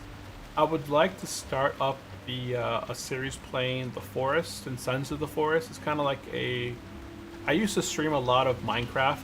I'd be streaming hardcore Minecraft or ultra hardcore Minecraft. Essentially, like you have 1 life on hardcore for the Minecraft side, or ultra hardcore is you have 1 life, but you also don't regenerate your health. So generally in Minecraft, if you get low on hearts, you can eat food, and that restores your stamina, and by having high stamina or max stamina, you restore your health. In ultra hardcore, having maximum stamina doesn't restore your health. So the only methods of restoring health would be through drinking a healing potion that you have to craft yourself, later in the game, or by making a mushroom stew that would give you regeneration and be able to regenerate a few hearts at a time.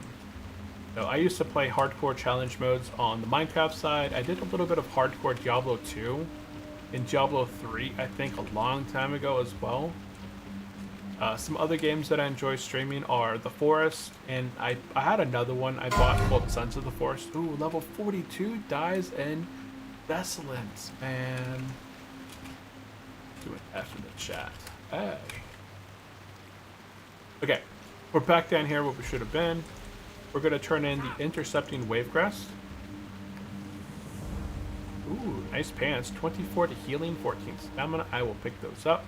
Oh, there's also these. Improve your critical chance by 1%, damage and healing by 4, and 14 intellect. Dang, what do I want? I will more than likely be healing early on, so I'll pick up those healing pants. At this time, guys, over here, if you haven't got the Chill Wind Armor quest, go ahead and get that. That Chill Wind Armor is going to be a quest in Winter Spring. Yeah. We're going to be heading to Winter Spring sort of next.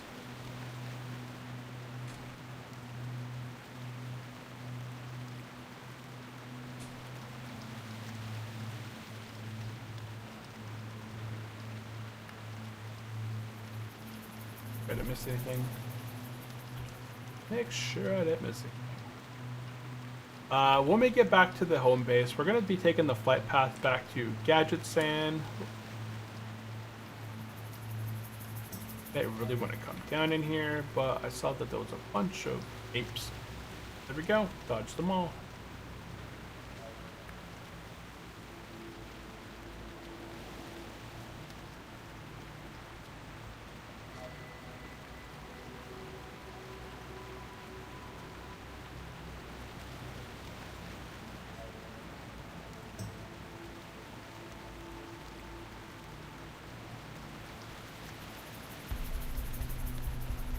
So I think in the future,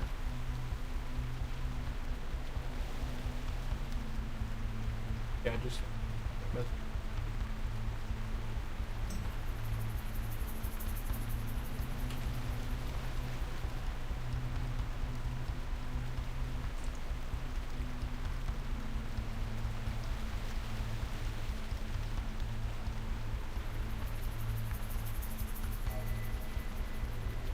okay, we made it back to over here. We're going to go ahead, talk to the flight path guy, and fly over to Gadget Sand. At this time, guys, we're not going to be continuing a whole lot more. I think I'm just going to go ahead and land and be logging off at that time. In the next episode, the next stream, we're going to be turning in a few quests. We're going to be wandering a little bit, turning in a few quests, picking up a few quests. And then eventually Everyone is riding a turtle face green smiling. Yes, it's a free mount that everyone gets at level 18. So at level 18, if you're not familiar with Turtle WoW, everyone is able to get a free mount at level 18 by completing a quest at the Dark Moon Fair. You go there, you get a quest, and you have to rescue Torta. You have to rescue Torta's egg. So then, if you're Horde or Alliance, you head up into Ashenvale, you head to the west coast, and you got to take out Nagas until you get Torta's egg. You take the egg back to the Dark Moon Fair. Right now, Dark Moon Fair is over in Thunderbluff. You turn the quest in, and you get the mount. So that is the reason why everybody uses this mount. Where's my mounts? Everybody uses the riding turtle because it's completely free, right? It saves you 9 gold. Instead of buying a mount for yourself at a vendor, you just get the riding mount for free. It's usable at level 18. Between level 18 and 40, it goes half of your level. So if you're level 20, it's going to boost your riding skill by 10%. Level 30, 15, level 40, 20. Once you buy your riding skill, your very first riding skill, you're going to get your, riding skill at 40 is going to give you 60% riding power, and riding skill at level 60, the epic riding skill, is going to boost your riding by 100. So That's why everybody uses that riding turtle, just because it's an easy early mount. And a lot of players, like my priest, I don't have any really good way of boosting my speed, like hunters or druids or shamans. So that's why I use it. But yeah, everybody uses the riding mount. If they don't use it, like paladins don't use it because they have the epic charger that they get for free. This guy decided, you know, the turtle's too ugly for them, so they use the unicorn. So if you play a high elf on the server, they get unicorns as their mounts. So you can see this guy has a unicorn. Yeah, the majority of players will be running around on turtles. At level 60, some guys get the purple strider. Oh, that's another thing. If you are doing the slow and steady, here, I'll show you guys something. Some guys get the purple. If you are doing the slow and steady, here, I'll show you guys something real quick. Hold on one second. ERB. Oh, it doesn't pop up. Why doesn't the BRB? Game stuff, BRB. Okay, no, it works. That works. Okay, hold on one second. I'll show you guys the, oh wait, I can't log out real quick. Hold on one second. Let me just jump into the end. We're going to be logging off in Gadget Sand here, and I'll showcase the Paladin, what some of the level 60 rewards are real quick for slow and steady. Boop. Okay, so Paladin, I have my Undying 1. Okay, Paladin, get logged in. I have Undying 1, it's a level 60 hardcore Paladin. Undying 2 is a level 60 hardcore Hunter. Undying 3 is a hardcore level 60 Druid. And Undying 4 is the, what is he? A Dwarf Priest, level 58 right now. Okay. I haven't played in a little bit. Okay, so at level 60, I'm in Stormwind. At level 60, you get this cool little mount right here. I also get, I don't think I have the bank on this guy. Guy has a bank. I get this cool little sword. So at level 60, what you get for doing the slow and steady challenge is you get this pink or this purple strider right here. So it's a really cool little strider. So this is a reward from getting level 60 on slow and steady. As we said earlier, you also get the carved ogre, so you can turn into an ogre for 10 minutes on a 60-second timer. So that's something that the slow and steady characters all get. They also get the illusion to turn into the Murloc. They can turn that on and off at will. There's no cooldown on this one, so you can turn into a different kind of colors of Murlocs. So there I'm like a white Murloc, I was an orange Murloc before. There's a rogue killing people in the city right here. And now I'm a green Murloc. And yeah, pretty cool. Green Murloc with scales.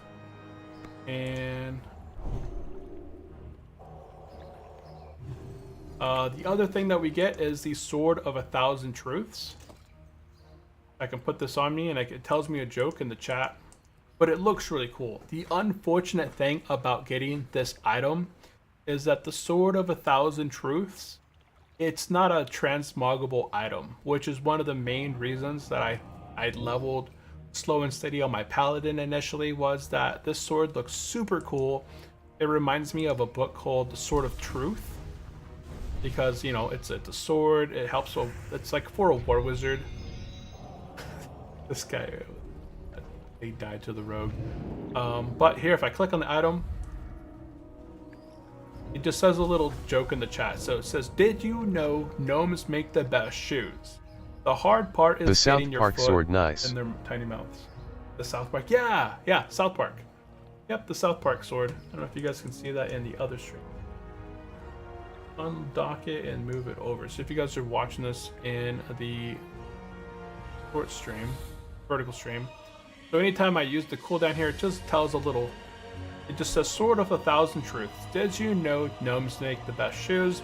The hard part is getting their foot out of their tiny mouths. So yeah. And then it uses it on a 30-second cooldown. But it is a pretty cool little thing to have. I don't know. Murlocs don't have a really good way of showing the item.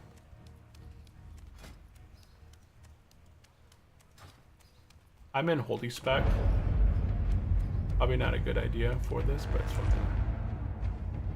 I want to, oh, I didn't zone in. I should be able to take out one of these guys on.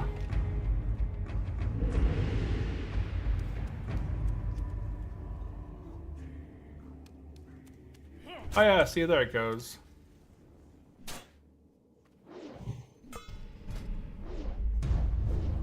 But there's no fighting animation for the Murloc, which kind of sucks. So there's no fighting animation, but he does look kind of cool with his shield and the sword out. So that's about it for that. The Ogre does actually have fighting animations. I don't have anything set up for this guy to be offensive. It's a pretty defensive paladin.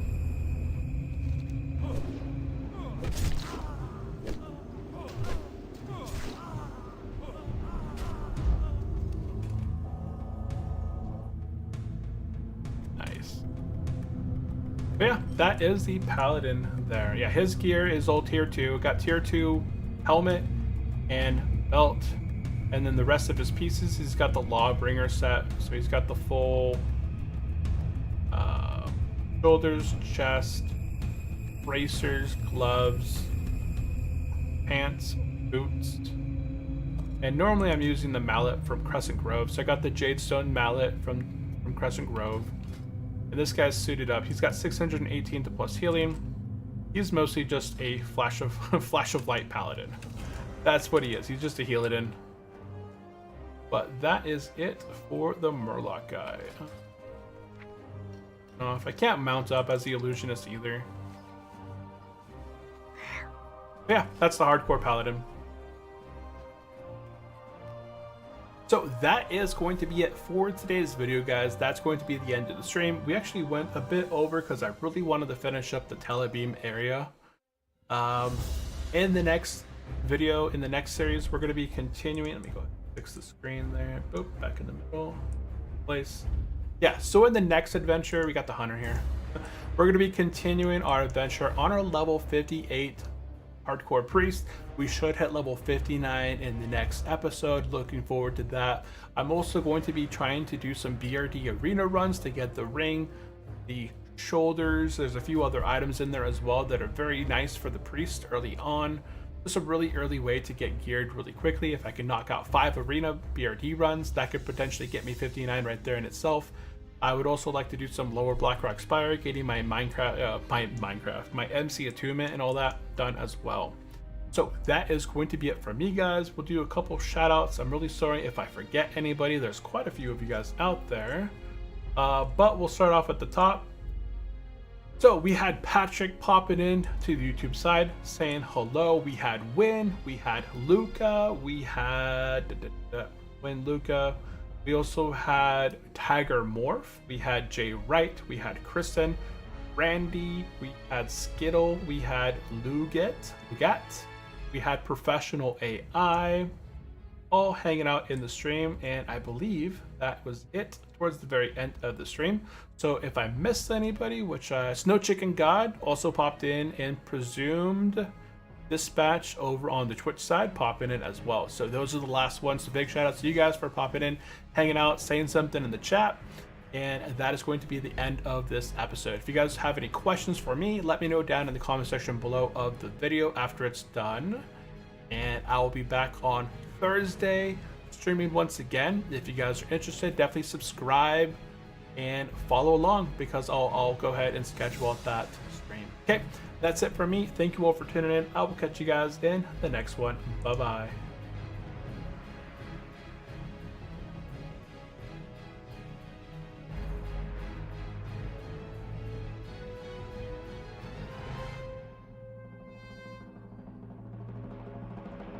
Have a good one everyone, thanks for watching, remember to subscribe.